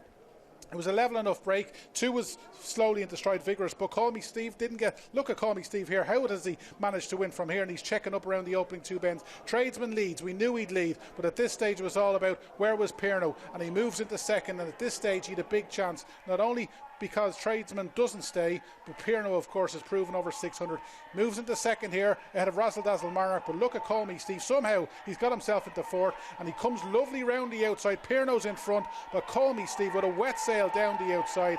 He's done wonders to get up from the position he was in, and he's a greyhound that could qualify week in, week out. He's won tonight, but he might be a greyhound with his stamina pace from halfway, who just might be a greyhound to follow at big prices over the next couple of weeks. It's another win for Graham Holland, and Barry's caught up with Nicky. Thanks a million, Rob. Yeah, caught up with Nicky Holland here, trainer of Call Me Steve. Nicky, congratulations. Really, really good performance there. He was an eye catcher last week when coming home, really strong, and he's a really progressive dog for one so young. He ran brilliant, he's not renowned for his early pace whatsoever. He stays all day and just seemed to come out the clouds, ran the outside of them and was flying home. We were delighted with him. It's great to be in the draw for next week. Delighted for Matt and for Mark who own him. He won a nice little stake down in Clonmel, but always looks to be wanting to go further. So delighted to be there for next week. I think he being the January 20, he's probably the youngest dog left in the competition, and going down the back straight, it didn't even look like he was going to qualify. Not only did he win, he 3 or 4 lengths clear into the escape, so he's a really powerful young dog. Yeah, definitely. He definitely looks like he's going to stay a lot further, 575, even 600. But look, I say we're just happy to be there, ready for the draw for later, and it was a nice heat for him. He was drawn well and took his chance. So He's Brilliant. really well bred. If you look back at his breeding, the likes of Caton de Lace and Borna James, so he's a really pacey sort. Trap draw, Nicky, would one suit him, lacking a bit of early pace, probably would, although he came home on the outside there He tonight. did, yeah, that's it, and we thought probably he was well drawn in one there, and it wasn't a bad heat for him, sort of thing. But as you say, he came round the outside of them, round the last bend and down the home straight. So, look, we just like a nice heat, Every heat now is tough. They're all good dogs left in it, so he'll be staying really well. So just get a nice track in behind them, and who knows, he'll be coming home well. He will indeed. Just a quick word on the two brothers. Jack's little thing done at the hard way last night, and Serge Maestro ran well tonight. Didn't get a great start. They did, they both missed their breaks, and it was great that they ran so well. Jack's last night, it was a bit sort of scary going to the first bend on the outside, and I was watching at home, and I thought he ran brilliantly to qualify and to win the way he did, and showed great down the back straight. It's nice to get through like that, and again Swords tonight missed his break but ran a great race to come from behind and second, and look, that's all it's about, just qualifying, just being there for next week, and look, we'll take each week as it comes, fingers crossed. It is all about qualifying. Nicky, even nice seeing you into the third round. Thanks a million. Lovely, thanks very much. Thanks, Nicky. There's Nicky Holland, call me Steve. He's a real nice sort going forward, and he could have a big future over further. Yeah, absolutely. Another one in the third round draw for the Hollands. Of course, they're going for 3 in a row after Lenz and Bacco and New and Taylor won the last couple of years, and they've got some team, not just that Jack's little thing, but they've got plenty of greyhounds who could have them with finalists on September 18. Ian, we're going to have a look back at this race because we didn't quite look back with yourself. We felt that Perno needed everything to go his way. It just didn't, although he'd every chance of winning. I think he runs okay in defeat. He's after missing the kick. He's had to switch wide because Lord Boomerang did edge inwards. We did say that if he had room, he would edge inwards. I'm not sure he would have done if Pierno had hit the lids, but he's not hitting the lids. Just failed to get around Razzle Dazzle Monarch, who's a big 80-pounder on his inside in the corner. Runs really hard to get to the leader, a Tradesman, who we know is very fast to that third bend, challenging up the home straight. But just watch Call Me Steve. We should have been focusing more on him in truth, but he's very, very strong. He's very promising. He's January 20. Mark Sullivan and Matt Bergen have a really nice type of their hands here. He will end up being a real 575, 600-yard greyhound.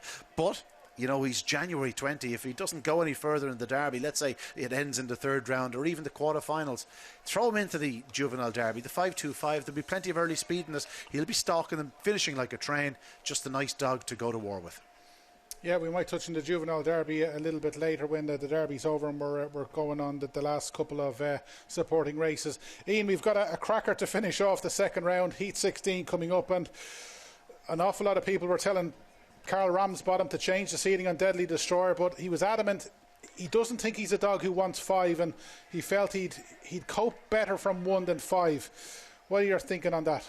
His fastest ever run was from Trap 1. He did 29.24 in the semi-finals of the it was the Champion 550 he did it in, I believe. He's very capable of electric start. Last week he did take a step right, took a bump, but he does straighten up into the corner. He actually goes up relatively straight. It's just that little action on the opening bend. I know you can talk about the Champion Stakes, but that was very different what happened on the opening corner there. The other dog was coming in him. He was just edging off, and the two of them sort of rubbing, and all of a sudden one was going to be turned one way or the other, and it just so happened it was Deadly Destroyer. But I think he'll handle an inside draw. I don't think that's a problem. It's just that first stride that you have to worry about. Trap Joey is a big 76-pound dog on his outside, but he's not a noted fast starter, so there's every chance Deadly Destroyer will out-trap him, and if he does, it's all about whether he can hold Ballymacbeanie into the corner. If doing so, he's exceptionally strong. I keep going back to the first time he really caught my eye in the opening round of the Produce Stakes, when every other dog was doing the exact same split to the third bend. They were doing 28.60s. This dog 28.28. He came home 5-6 lengths faster than really talented greyhounds. He's exceptionally strong from that third bend, but he's a good starter. He has enough speed to hold his pitch into that opening corner, and I think if he does so here tonight, he'll be very, very hard to stop. And if he was mine, he'd be an inside seed. Yeah, the way Carl Ramsbottom's going, he's a fairly lucky man. He just might have the last laugh tonight, and that's not too far away. Right, let's look back, because Tommy O'Donovan, we caught up with him last night after Epic Hero got through, and he's with Barry after Pierno finished second. Yeah, thanks, Rob. Thomas O'Donovan is here with me with Pierno. Thomas, just starting with last week, going back, whatever he showed last week, he showed incredible balance at the first bend. He took a hefty bump to stay on his feet and qualify. It was a big run last week. Yeah, look, that's just it. He got a fair whack at the first bend, and I don't know how he managed to stay on his feet, but he did. And again tonight, look, he missed the kick a bit, but I was worried about the 6 crashing across him. So it might have actually worked in his favour that he missed it. Showed good pace to the bend and was just on the outside of him, and got pushed off again. But look, he ran well. Look, it's all about qualifying at the moment. It is all about qualifying. I just mentioned to the lads before the race, Lord Boomerang, he's an 86-pound dog. He's a regular around Shelbourne Park, and he does step to the inside, so you were definitely conscious of that. That was the big worry. I suppose on paper everyone was telling me he had a great draw, but I was worried about the 6. The 6 was, I watched his video even from last week, or 3 weeks ago I think he was in trap 6, and he just came out and went straight in, so I was kind of fearing the worst, but look, we got through it anyway. It worked out in his favour in the end, yeah. We've seen him in the 600. His trapping at the start of the 600 maybe wasn't great, and he's come back now. This is his 3rd run back from a break. He's not really trapping as well as he could, but hopefully it will come. Yeah, maybe, yeah. It's hard to know. Look, I mean, the difference is you're running against 600-yard dogs as opposed to 550 dogs, a bit more early pace in it, but yeah, I suppose he's not, but he looks like he's kind of close to getting back there, but I don't know, the whole thing is just stay in it. That's all I care about now, staying in it. Exactly, yeah, staying in it. And look, he's a middle seed. He's going to draw 5 again next week, you'd like to think, so maybe getting used to the traps. And look, if he does take one of his flyers, it's going to be hard to beat. That's it. He'll hit it one night. I'm just hoping it's the right night. Maybe 4 weeks' time we'll get him to hit the lids. Thomas, listen, thanks a million into the next round. No worries, thanks. Thanks a million there, Rob. There's Thomas O'Donovan and Perno. He's a dog that if he keeps on qualifying, he's capable of taking a flyer any night soon.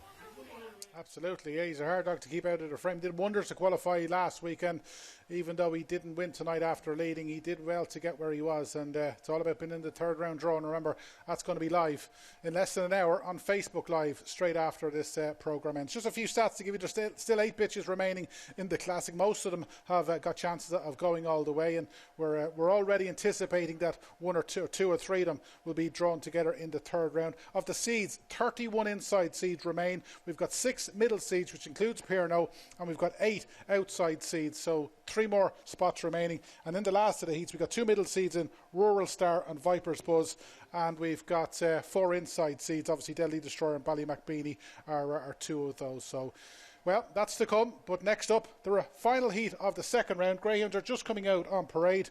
Deadly Destroyer for Carl Ramsbottom will be the first on show. Yes, he certainly will. The runners on parade, ladies and gentlemen, for the last of the 2nd round heats of the BoyleSports Irish Greyhound Derby. And Carol Ramsbottom, dressed in his finery here this evening, leads up. Deadly Destroyer, owned by Gary Hannon, the son of Droopy's Jet and Cruel Intentions. A really class act, well housed on the fence if he goes up straight. 2, Trap Joey for Karen Murphy, a son of Droopy's Jet and Mount Heaton Daisy. He's won 9 times in his career. The Kilkenny qualifier normally stays on strongly. 3, BallyMacBeanie. What a class act this lady is. Trained by Declan Byrne for Ciara Varikar. The 2020 Oaks champion is a daughter of Ballymac and Coolavani Pet, a natural starter with tremendous pace throughout. 4, Angry Dad. An encouraging run in the opening round. Expect him to improve considerably on it. Trained by Peter Cronin for Liam and Lauren Walsh. Son of confident ranking Angry Lauren, as I said. 5, Rural Star for Graham Holland, owned by Helen O'Dwyer, Emily O'Dwyer, a son of Sonic and Rural Aloha, showing signs that he's coming back to his best. And out in 6 is Viper's Buzz for Kieran Hicks, a son of Good News, JT Osprey. No shortage of pace, be motoring down the back straight and staying on at the finish. It is the 10th race in your card, Heat 16 of the BoyleSports Irish Greyhound Derby. After this, we'll be down to the final 48. Yeah, we sure will. Right, the big question at the moment is what's going to go off favourite? Will it be Deadly Destroyer? Has Carl got the money down? Or will BallyMacBeanie, the former Oaks champion, go off favourite? Barry's got the latest betting. Yeah, well, we seen Carl empty the bookie satchels here last night with his winner of the last race, but this Deadly Destroyer was 13-8 early on this morning. There's no better than 10-11 about it now.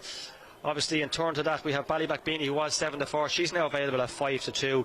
After these, Angry Dad is 4-1. 9-1 Rural Star for Graham Holland, who's seen a small few quid. I think Damien Monaghan mentioned him earlier on the programme as well. And it's 14-1 Trap Joey and Trap 6 Viper's Buzz.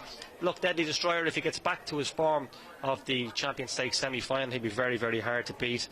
Last week, it has to be said, he was a little disappointing once headed, but he's a different dog if he gets out in front. BallyMacBeanie, well, she was excellent first try over 550 last week. She is an Oaks champion. She broke well, showed good early pace and stayed a trip strongly from Trap 2.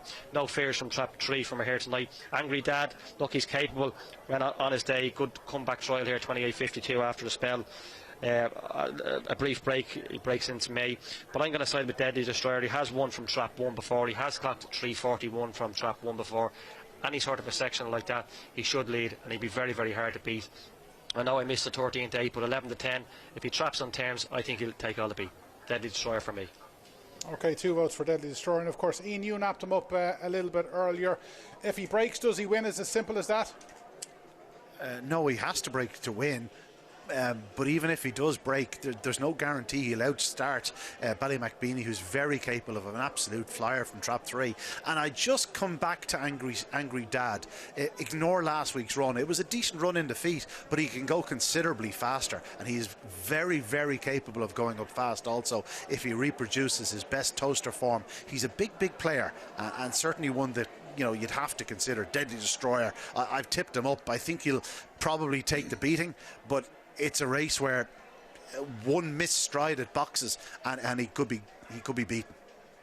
Yeah, and we were talking to Declan Byrne last week, and obviously he was delighted with her 29.74 run, and he said this best bitch would stay 6 bends 750. So if she's anywhere close to Deadly Destroyer, if they're head and head going down the back, one wonders which will outstay each other in this final second round heat. So 2 votes for Deadly Destroyer. Ian has napped Deadly Destroyer, and it's BallyMacBeanie for me. I put her in as the next best, and this could really decide the naps, or certainly who's going to be leading after round 2. But this is a heat worth waiting for, and Ian, over to you. Yeah, thanks. Just on that now, if Deadly Destroyer and BallyMacBeanie are level at the third bend, I'd fully expect Deadly Destroyer to beat her home. I'm just putting that out there. I think she gets right to the winning line, but I think Deadly Destroyer is ultra powerful. Now, that's it. They're all in traps for this final heat of the second round of the BoyleSports Irish Greyhound Derby. So the last heat of the second round of the BoyleSports Derby: 1 Deadly Destroyer, 2 Trap Joey, 3 BallyMacBeanie, 4 Angry Dad, 5 Rural Star, 6 Viper's Buzz. The start all important.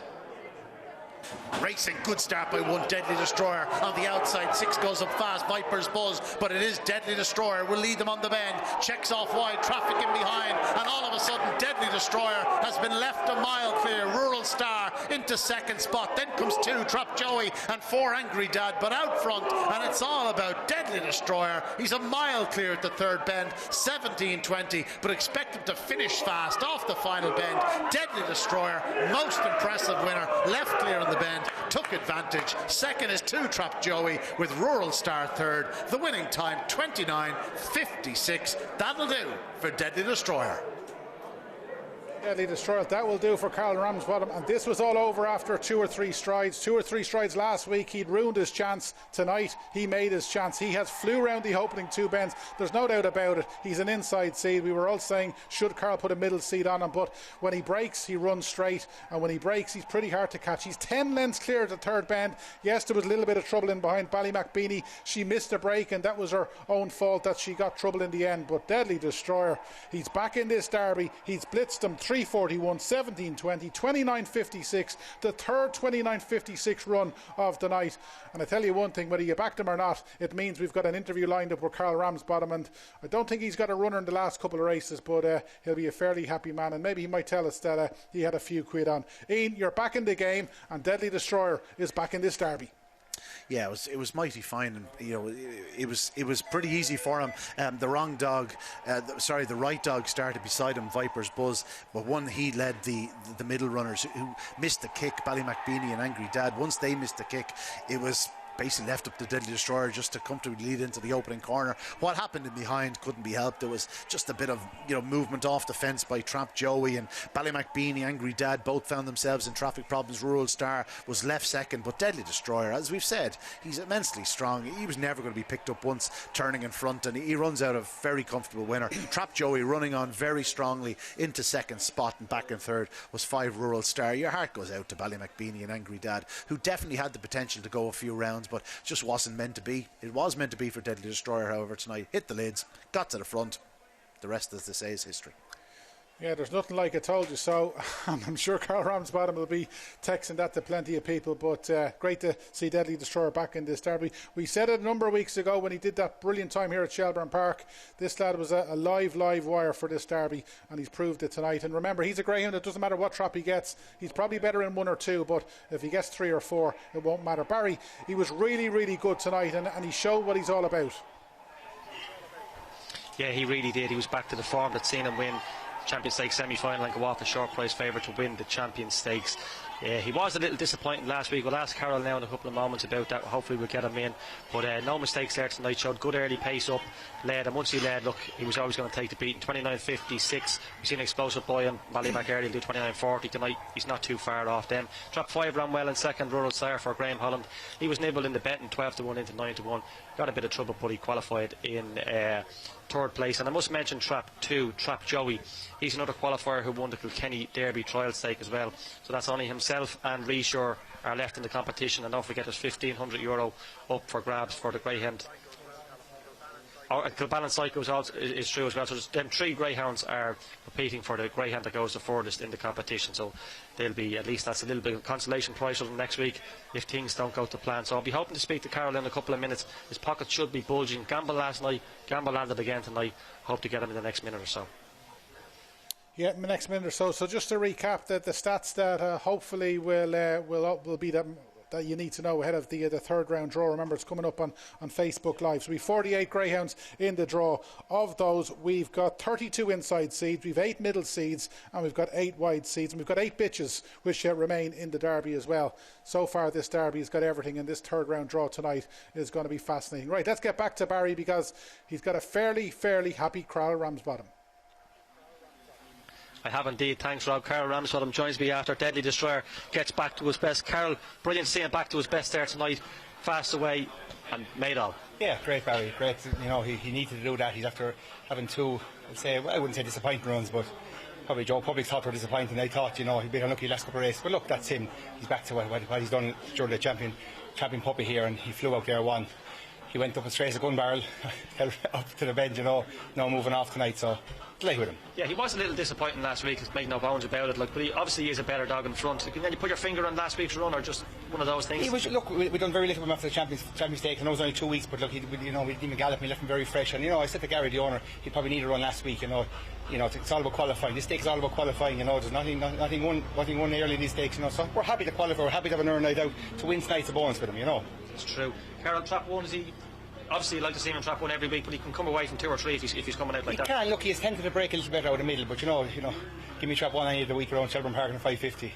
I'd be very happy with it. I would. Now, look, you were very good to Talking Dogs viewers last night. You tipped up Deadly Diego 11-4 into. I think he went off at 5-4. He's a nice puppy, that one. Pockets full. This lad, he was 6-4 this morning, went off 10-11. You must have been on again, were you? He was a bit of 7-4, I think. Actually, he was. Even better. He was a bit of 7-4. Look, I won't tell you a lie. No, we did. I know better than today. I'm back to 6-1 long odds, so that'll small bit interest to keep that. We got a few quid last night, so we kept it in our pocket. Keep it going. Yeah, in fairness, 7-4 was a big price about a dog who was a favourite for the Champion Stakes final. Yeah, look, definitely. No, I wouldn't bring him off back him. It's a really good race this night. The Oaks winner Ballymac Beanie in the race. I didn't get a look at replay really yet, but I know there's a lot of trouble behind. But look, he was drawn on the inside of her, and that's probably when you're on the inside of them, I was going to the bend there. That's where you want to be, And in fairness, as I said, he probably had to. He's 2 below par performance the last couple of weeks. He had to kind of bang out tonight to kind of get back. Get people back, a little bit of confidence behind the dog, but we're happy with him. We never lost confidence. They don't become bad dogs overnight. 1 or 2 bad runs doesn't. Very true. You stick with them. Well, you have your kennel in great form, Carl, and the best of luck in round 3. Thanks, Barry. Thank you. There you go. Carl Ramsbottom. He said he didn't back him at 7-4. I believe him. Yeah, well, I prefer to be on the 66s rather than the 7-4. And a small bet for Carl is probably a much bigger bet than most of us would have. But fair play to him, and it's great to see Deadly Destroyer back. Right, Ian, I'll bring you in. 48 greyhounds. Obviously, we're counting the minutes to the third round draw, but barring 1 or 2 greyhounds, the majority of the big ones are there. The majority of the greyhounds who are still there in the second round are still there, more importantly. The majority of... Say that again. The majority of the big names that were in the second round. We haven't lost... We lost Frontier Manning, we lost the Bucko dog in the first round, but we haven't lost anything huge in the second round other than maybe Ballymac Beanie and one other. Yeah, the likes of Ballymacbeanie and Angry Dad, but yeah, other than that, you have to say that the vast majority of the fancied runners did go through. Yeah. It just sets it up lovely for the third round.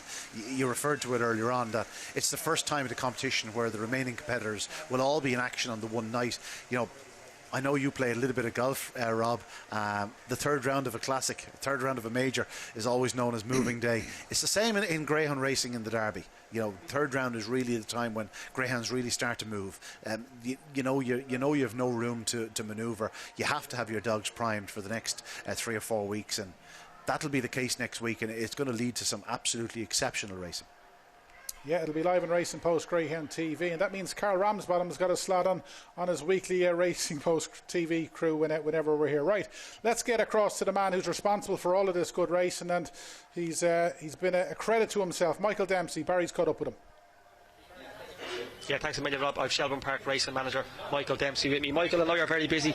Thanks for taking the time to join us. Look, we spoke to you last night, put on a great derby, but the standard of racing just gets better and better, and some big performances again tonight. Yeah, great tonight. The ladies put on a bit of a show tonight there, didn't they? They were very good, but good performances all round. From the start there, Jacob Tashadelica's a nice dog now, I tell you. He's doing everything right. And Deirdre Sidney did nothing wrong either. Explosive Boy. All the major players are all doing what they're meant to do, and some had solos there tonight, you could say, didn't they? Deirdre took that on himself in that win, so it's very hard to pinpoint a winner at this stage, because if you picked all those six, every one of them is capable on their day. They are, and they've all nice early, and they're staying every yard of it. Like even apart from Ballymac earlier was brilliant tonight. She really was good. Even Droopy's good last night. We don't class him as a star, but once he's in front, they're hard to peg back. He wasn't coming back at all. No, he wasn't coming back. He ran really well now. And Susie Sapphire again tonight for her own there. She, any of these dogs hit the front, they're going to be very, very hard to peg back. Yeah, different animals went in front. A dog that wasn't in front tonight, he's probably the youngest dog left in the competition, was Colony Steve, Graham Holland. He's a dog that has a huge future. I'm telling you, he was one of the ones Ian was saying I had up my sleeve. Matt Bergen said, if you're stuck for runner, put him in, and he flew home tonight there, and he'd no right qualifying really where he was at lone window race, so he's a lovely pup now. He's only January 20. He is indeed well supported, 16 to 1 into 6 to 1. Michael, listen, thanks again for your time, and keep up the good work. Thanks, Barry. Cheers. It's Michael Dempsey, Racing Manager, Shelbourne Park. Yeah, thank you. Great job done by Michael and his racing team. We'll be seeing them in action on the Facebook stream soon after racing for the third round draw. Make sure to join us. As you can see, runners on parade. So the penultimate race on the card here this evening is a 550-yard contest. The daily jackpots at BoyleSports Vegas open 550. One rails rabbit for the legend that is Miall O'Murra-Hertig. I believe he turned 91 yesterday. Is also jointly owned by his son Angus. This is a son of Razzle Dazzle, Billy Razzle Dazzle Marilyn, trained by Niels O'Connell. 2 Jacks lock up for Owen Doyle in the Deal Done Racing Club Syndicate. Son Lawhill Blake and Woe Katie. 3 Collarhouse Tiger for Mary Gilbert, Jason White, son of Sparta Maestro, Collarhouse Pat. He's won 7 of his 17. 4 Glengar Bale. What a star this fellow is in his best. Pat Buckley for Jack Buckley, Emma Buckley, a son of Barcia Bale and Droopy Smasher. 5 is Another Dream for Mert Lahey and Pat Scully, a real early speedster, a son of Ballymac Esky and Catgirl. And completing the lineup in 6 is Butsy's Best, owned by the Butsy's Bocco Syndicate, trained by Matthew Hart, a son of Ballymac Best and Kaleekal Tammy. It's race 11. It's a 550-yard contest, and they're making the way to Traps. Yeah, they are making their way to Traps. So we've got 2 more supporting races, 2 more races tonight on Talking Dogs TV. And as we've been saying, straight after that, log on to Facebook Live for the draw for the third round of the BoyleSports Irish Greyhound Derby. I'm telling you one thing, it'll be worth watching. You cannot miss that third round draw. But we're on to this open 550.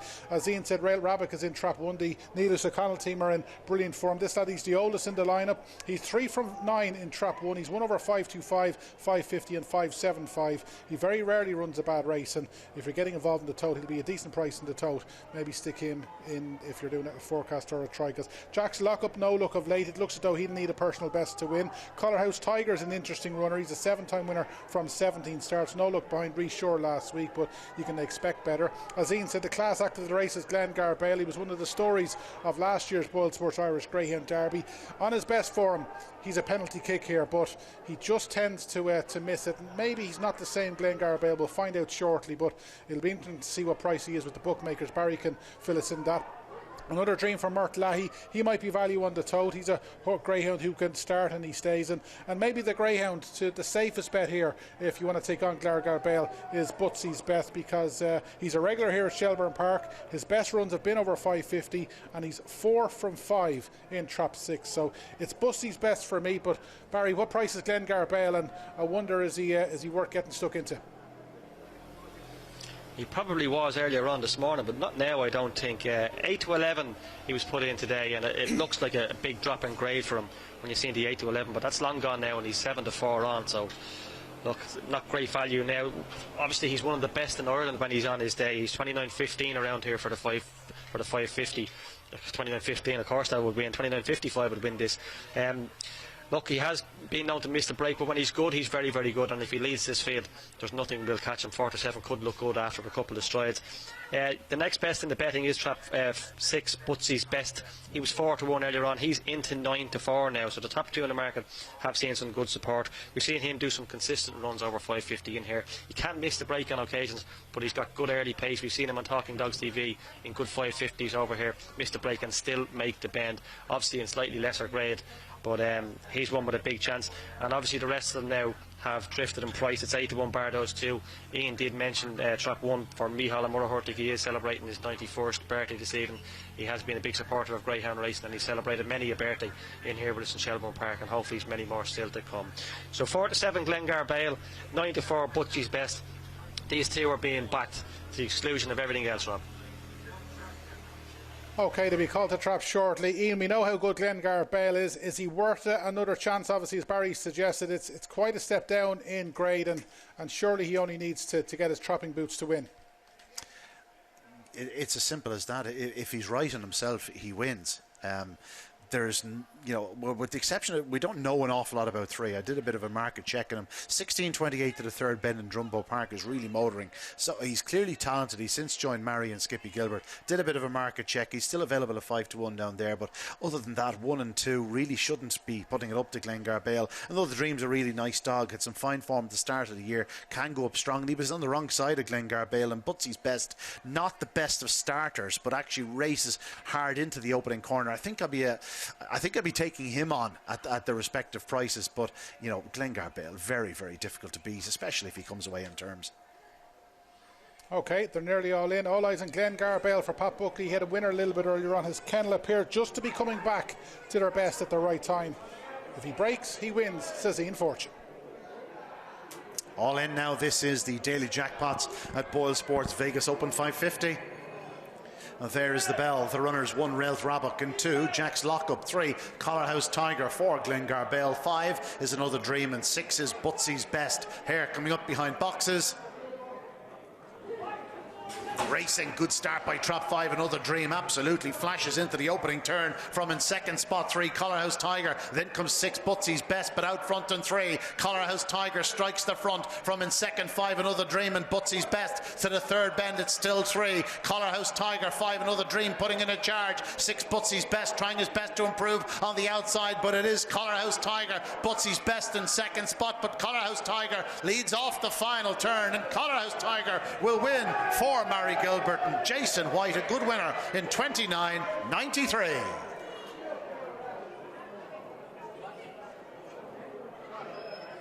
Mary Gilbert, and this was over early on. It was over for Glengar Bale early on because he missed a kick and he just never really got into it. In the early stages, Another Dream went up well, but that's the move that won this for Collarhouse Tiger, just getting the inside of Mert Leahy's charge, and that meant he led by a couple of lengths off the second bend. We know he stays because he stayed on well to win earlier in the year at Dundalk. Butsy's Best is coming him at this stage. Another Dream is still there, but once this lad led, because he's a proven stayer over the 550 trip, he's managed to do that well, and it's great to see Mary and Skippy Gilbert on the mark tonight. Obviously Agent Stanley is their kennel king, and he's been the greyhound that's given them a great year so far, but they've got plenty of other good greyhounds. And Ian, he's done a well, Collarhouse Tiger. You said he did a market check on him, and you were right to do so. Yeah, I just thought he was the one that had the potential. Another Dream did go up fast in 5. I'm not sure he was a proven stayer. I have a feeling he's probably sharpened up from a few of those runs in Dundalk, and when they do hit the front a bit earlier, you know, he had 2 I'm not going to say non-stayers, but not dogs that you'd expect to be flying home, and he's only rolling home. I wouldn't say he's what you'd call a very stout stayer. He'd need to be leading over 550 yards, and that's what he did. He took over on the opening corner and then went on to contain the likes of 6 in Butsy's Best and Another Dream, neither of which are strong stayers, but a good display by Collarhouse Tiger. Glengar Bell, I'm afraid he's had his problems clearly. He's just not quite the greyhound he once was. Hopefully they'll get a chance to get him back into himself, but at the moment he's just not the dog he was. No, unfortunately not. Let's hope he returns to his best, because we know how good Glengar Bell is on his day. Barry, I'll bring you in here. What did you make of that? Yeah, it was a really good performance from Collarhouse Tiger. He was very determined going into the bend. He was 3/4 lengths down on Another Dream. You could see dogs maybe checking off the back of him, but he drove through, in fairness to him, pushed the Another Dream off, and he was very strong. He drove into the third bend and stayed on well. I don't think he's with Des and Mary that long. Des is just with me here. Des has just joined us, or Skip as he's now. Congratulations there. Ran really well. Just saying to Robert there, you don't have this dog that long. No, I only have him about a month, less maybe. He surprised me tonight. I didn't think he'd win. He was fairly brave, in fairness to him. He only came out moderately, but showed good pace up the inside, and he was brave at the first bend. He's an old type of dog, but he had a little injury there, and the boys they actually wanted to put him in the Derby. Yeah, he ran the Derby trial stake here. Yeah, but I didn't think he was good enough. Yeah, 29.93. Okay, he's a couple of lengths off the main ones there, but he could have went a round or two. Yeah, he's a decent little dog, and he said genuine and that, but it just showed me nothing. So what do you do? Yeah, he showed a bit there tonight. Yeah. Must get a word on your kennel star agent Stanley. He won again on Sunday in Dundalk. Yeah, thanks for the God. Yeah. What's the plan with him now? We might give him a race here before the Derby, and then I think they want me to go to Cork. Who's driving, yourself again? Yeah? They want me to. Yes. And come here to me. Just if you were to give him a race before the Derby, would you be looking at a sprint or a 5 to 5? 5 to 5. 5 to 5. 5 to 5. Sure, he can do that. He can do both, can't he? Really? He's a genuine little dog. He's a real good dog. He's genuine. He never let you down. You know, smashing dog. You know, he's a good little dog. There you go. Yeah. Yes, thanks for your time. A good winner for the North County. It's Collarhouse Tiger and Skip Gilbert. Back to you, Rob. Thanks for that, Barry. Skippy Gilbert is a great man, and I will look forward to seeing Agent Stanley if he's running over the coming weeks. You'll get to see him live on Racing Post Greyhound TV. Got one more race here tonight at Shelbourne. It's an A1525. But Ian, before we have a look at that, obviously we've got an exciting few weeks coming up. Not just the Derby, but the Michael Fortune Memorial Plate now kicks in next Saturday for the Greyhounds, who obviously have exited the Classic from now. What do you expect? I suppose, like, Greyhound's a great name that would be towards the top of the betting if he was in it. Not sure if Ballymacbeanie will run, but it's always a great competition, and it gives those dogs a second chance. Yeah, it gives them a chance to be involved for over the few weeks of the Derby, and of course to get a chance to win a bit of a nice prize on Derby final night. It's always competitive. It's really hard to read the form going into it, because obviously you're dealing with dogs that have been beaten in their last start or their second last start. Some of them have had a run since their opening round exits. So yeah, it's a tricky competition to really get to grips with, and you do tend to have an on-runner or two in the opening round as well, so tread with caution as regards anti-post selections. But no, looking forward to it. It's always a cracking little competition, and you know, it'll just be one of the features in Derby final night. Should be an unbelievable Derby final night card if all the various dogs we hear are coming towards Shelbourne Park for it make their way in. Yeah, let's look forward to it.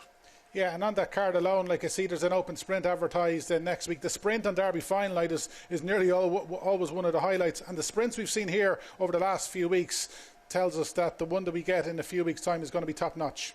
Yeah, we haven't had too many sprints in recent weeks. We've been watching the sprints in Dundalk. Of course, the winner of that, Good Cody, won't be running on Derby final night. He'll be running the night before because he's heading for the Juvenile Derby. Exciting news that he has joined Pat Guilfoyle, who all of a sudden has an incredible kennel strength when you consider he has Explosive Boy, he has Magical Mary tonight, and of course now he has the Irish Sprint Cup winner Good Cody, who is as fast as any greyhound in the country to the third bend.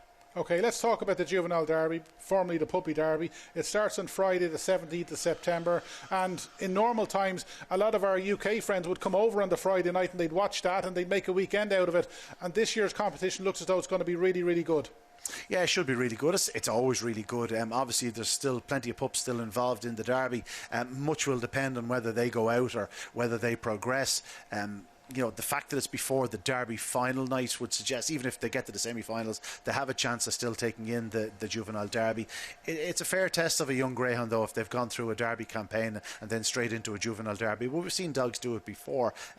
But again, Good Cody is the one I'm really looking forward to. The night where he appears here in a contest and hits the lids. You think people are obsessed with the finishing clock. It'll all be about the third bend clock that night, because here's a greyhound capable of doing something like a 1570, which is unheard of. Yeah, we'll look forward to that. That's to come in a few weeks' time. Barry, I'm going to bring you in because obviously after the last race we'll be wrapping up quickly to get the third round draw in on Facebook. But we've seen the 46 greyhounds over the last couple of nights that are in the draw. Before I ask you, if you were to have a free bet on the Derby now, what's impressed you most over the last 48 hours? Look, Explosive Boy, you can't really get away from him. I know he's an original choice, but there's so many dogs in this Derby that can do it on the night. You've seen Ballymac Ariel, Deadly Destroyer, Dearjet Sydney. Like, very, very hard to call. They're all very, very capable greyhounds. There's nothing really standing away from the rest of them. I know Explosive Boy is probably going to be 4 to 172 in the morning, but he's not that far ahead of them on the clock.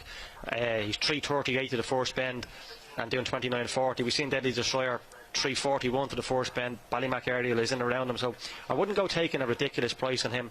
I was taking with Call Me Steve. I know that he was a little bit behind him on the clock, but he's only a January 20, learning his craft. I think that's only his second run around Shelbourne Park. He's obviously going to come on a ton, and if he keeps getting, look, every Derby you'll always find a dog, something like Moving Customer or one of these dogs that comes from way off the pace and finishes well.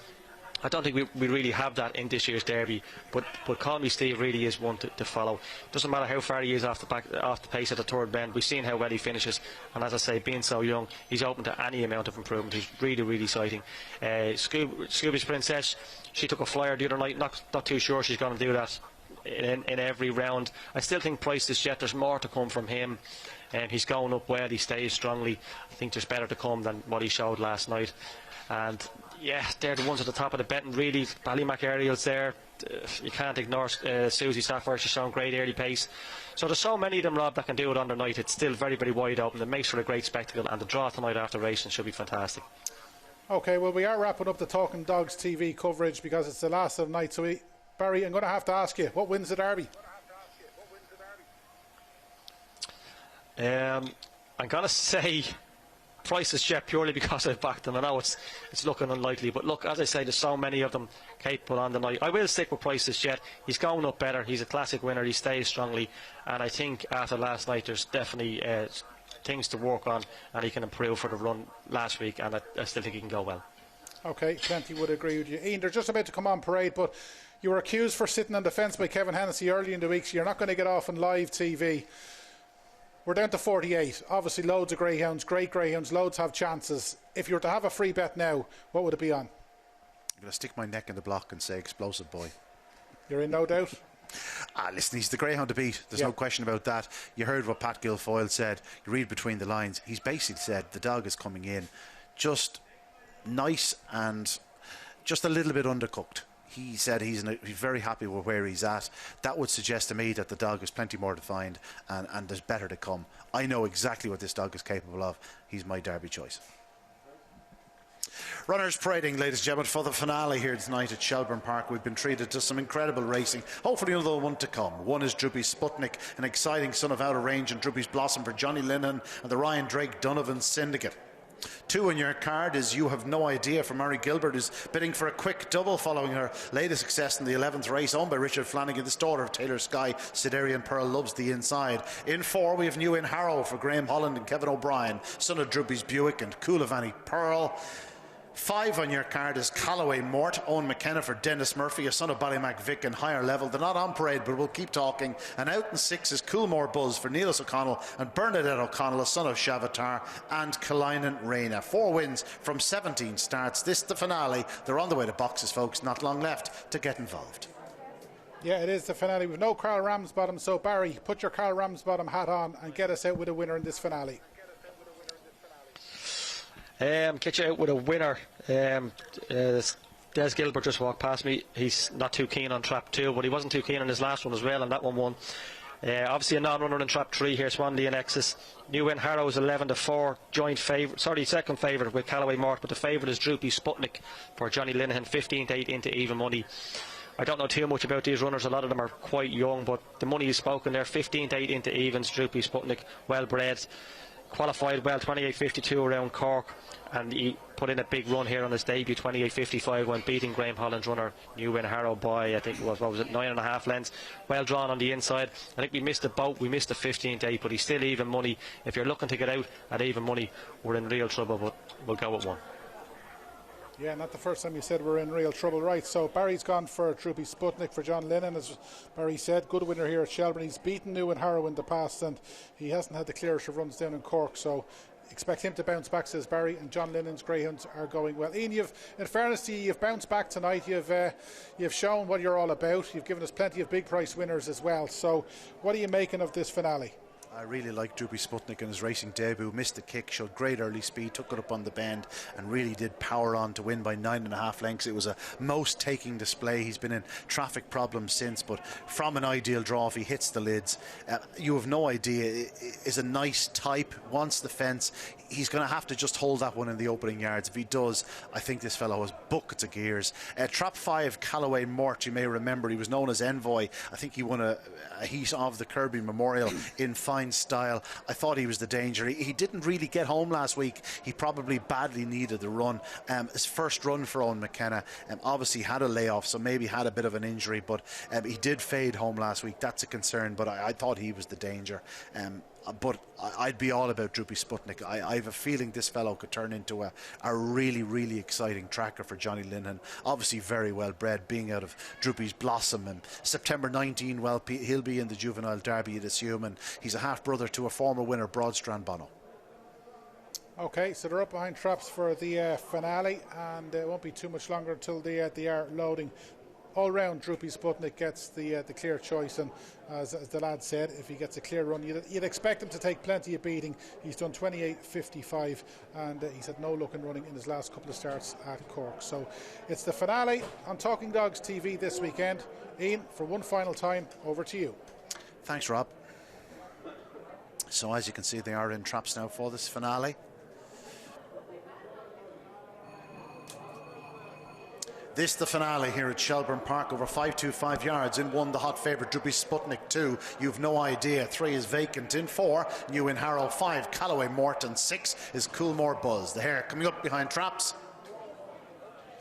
Racing, good start by Trap 5. Callaway Mort took a flyer from traps, leads into the bend from in second spot. Droopy Sputnik, then comes 2, you've no idea, but out front, and it is 5, Callaway Mort, who races on by 5 lengths. 1, Droopy Sputnik, just trying to shake off You Have No Idea, showing plenty of dash to the third, but it's all about 5, Callaway Mort, on by 5 lengths. 1, Droopy Sputnik in second spot, still looks quite green. In second, he's charging home though. It's 5, Callaway Mort from 1, Droopy Sputnik. Callaway Mort will win. Droopy Sputnik, another eye-catching run in defeat in second. It looks like 6 was third, Coolmore Buzz. The winning time, 28.55. A good run by the winner, and a very good run also by the second.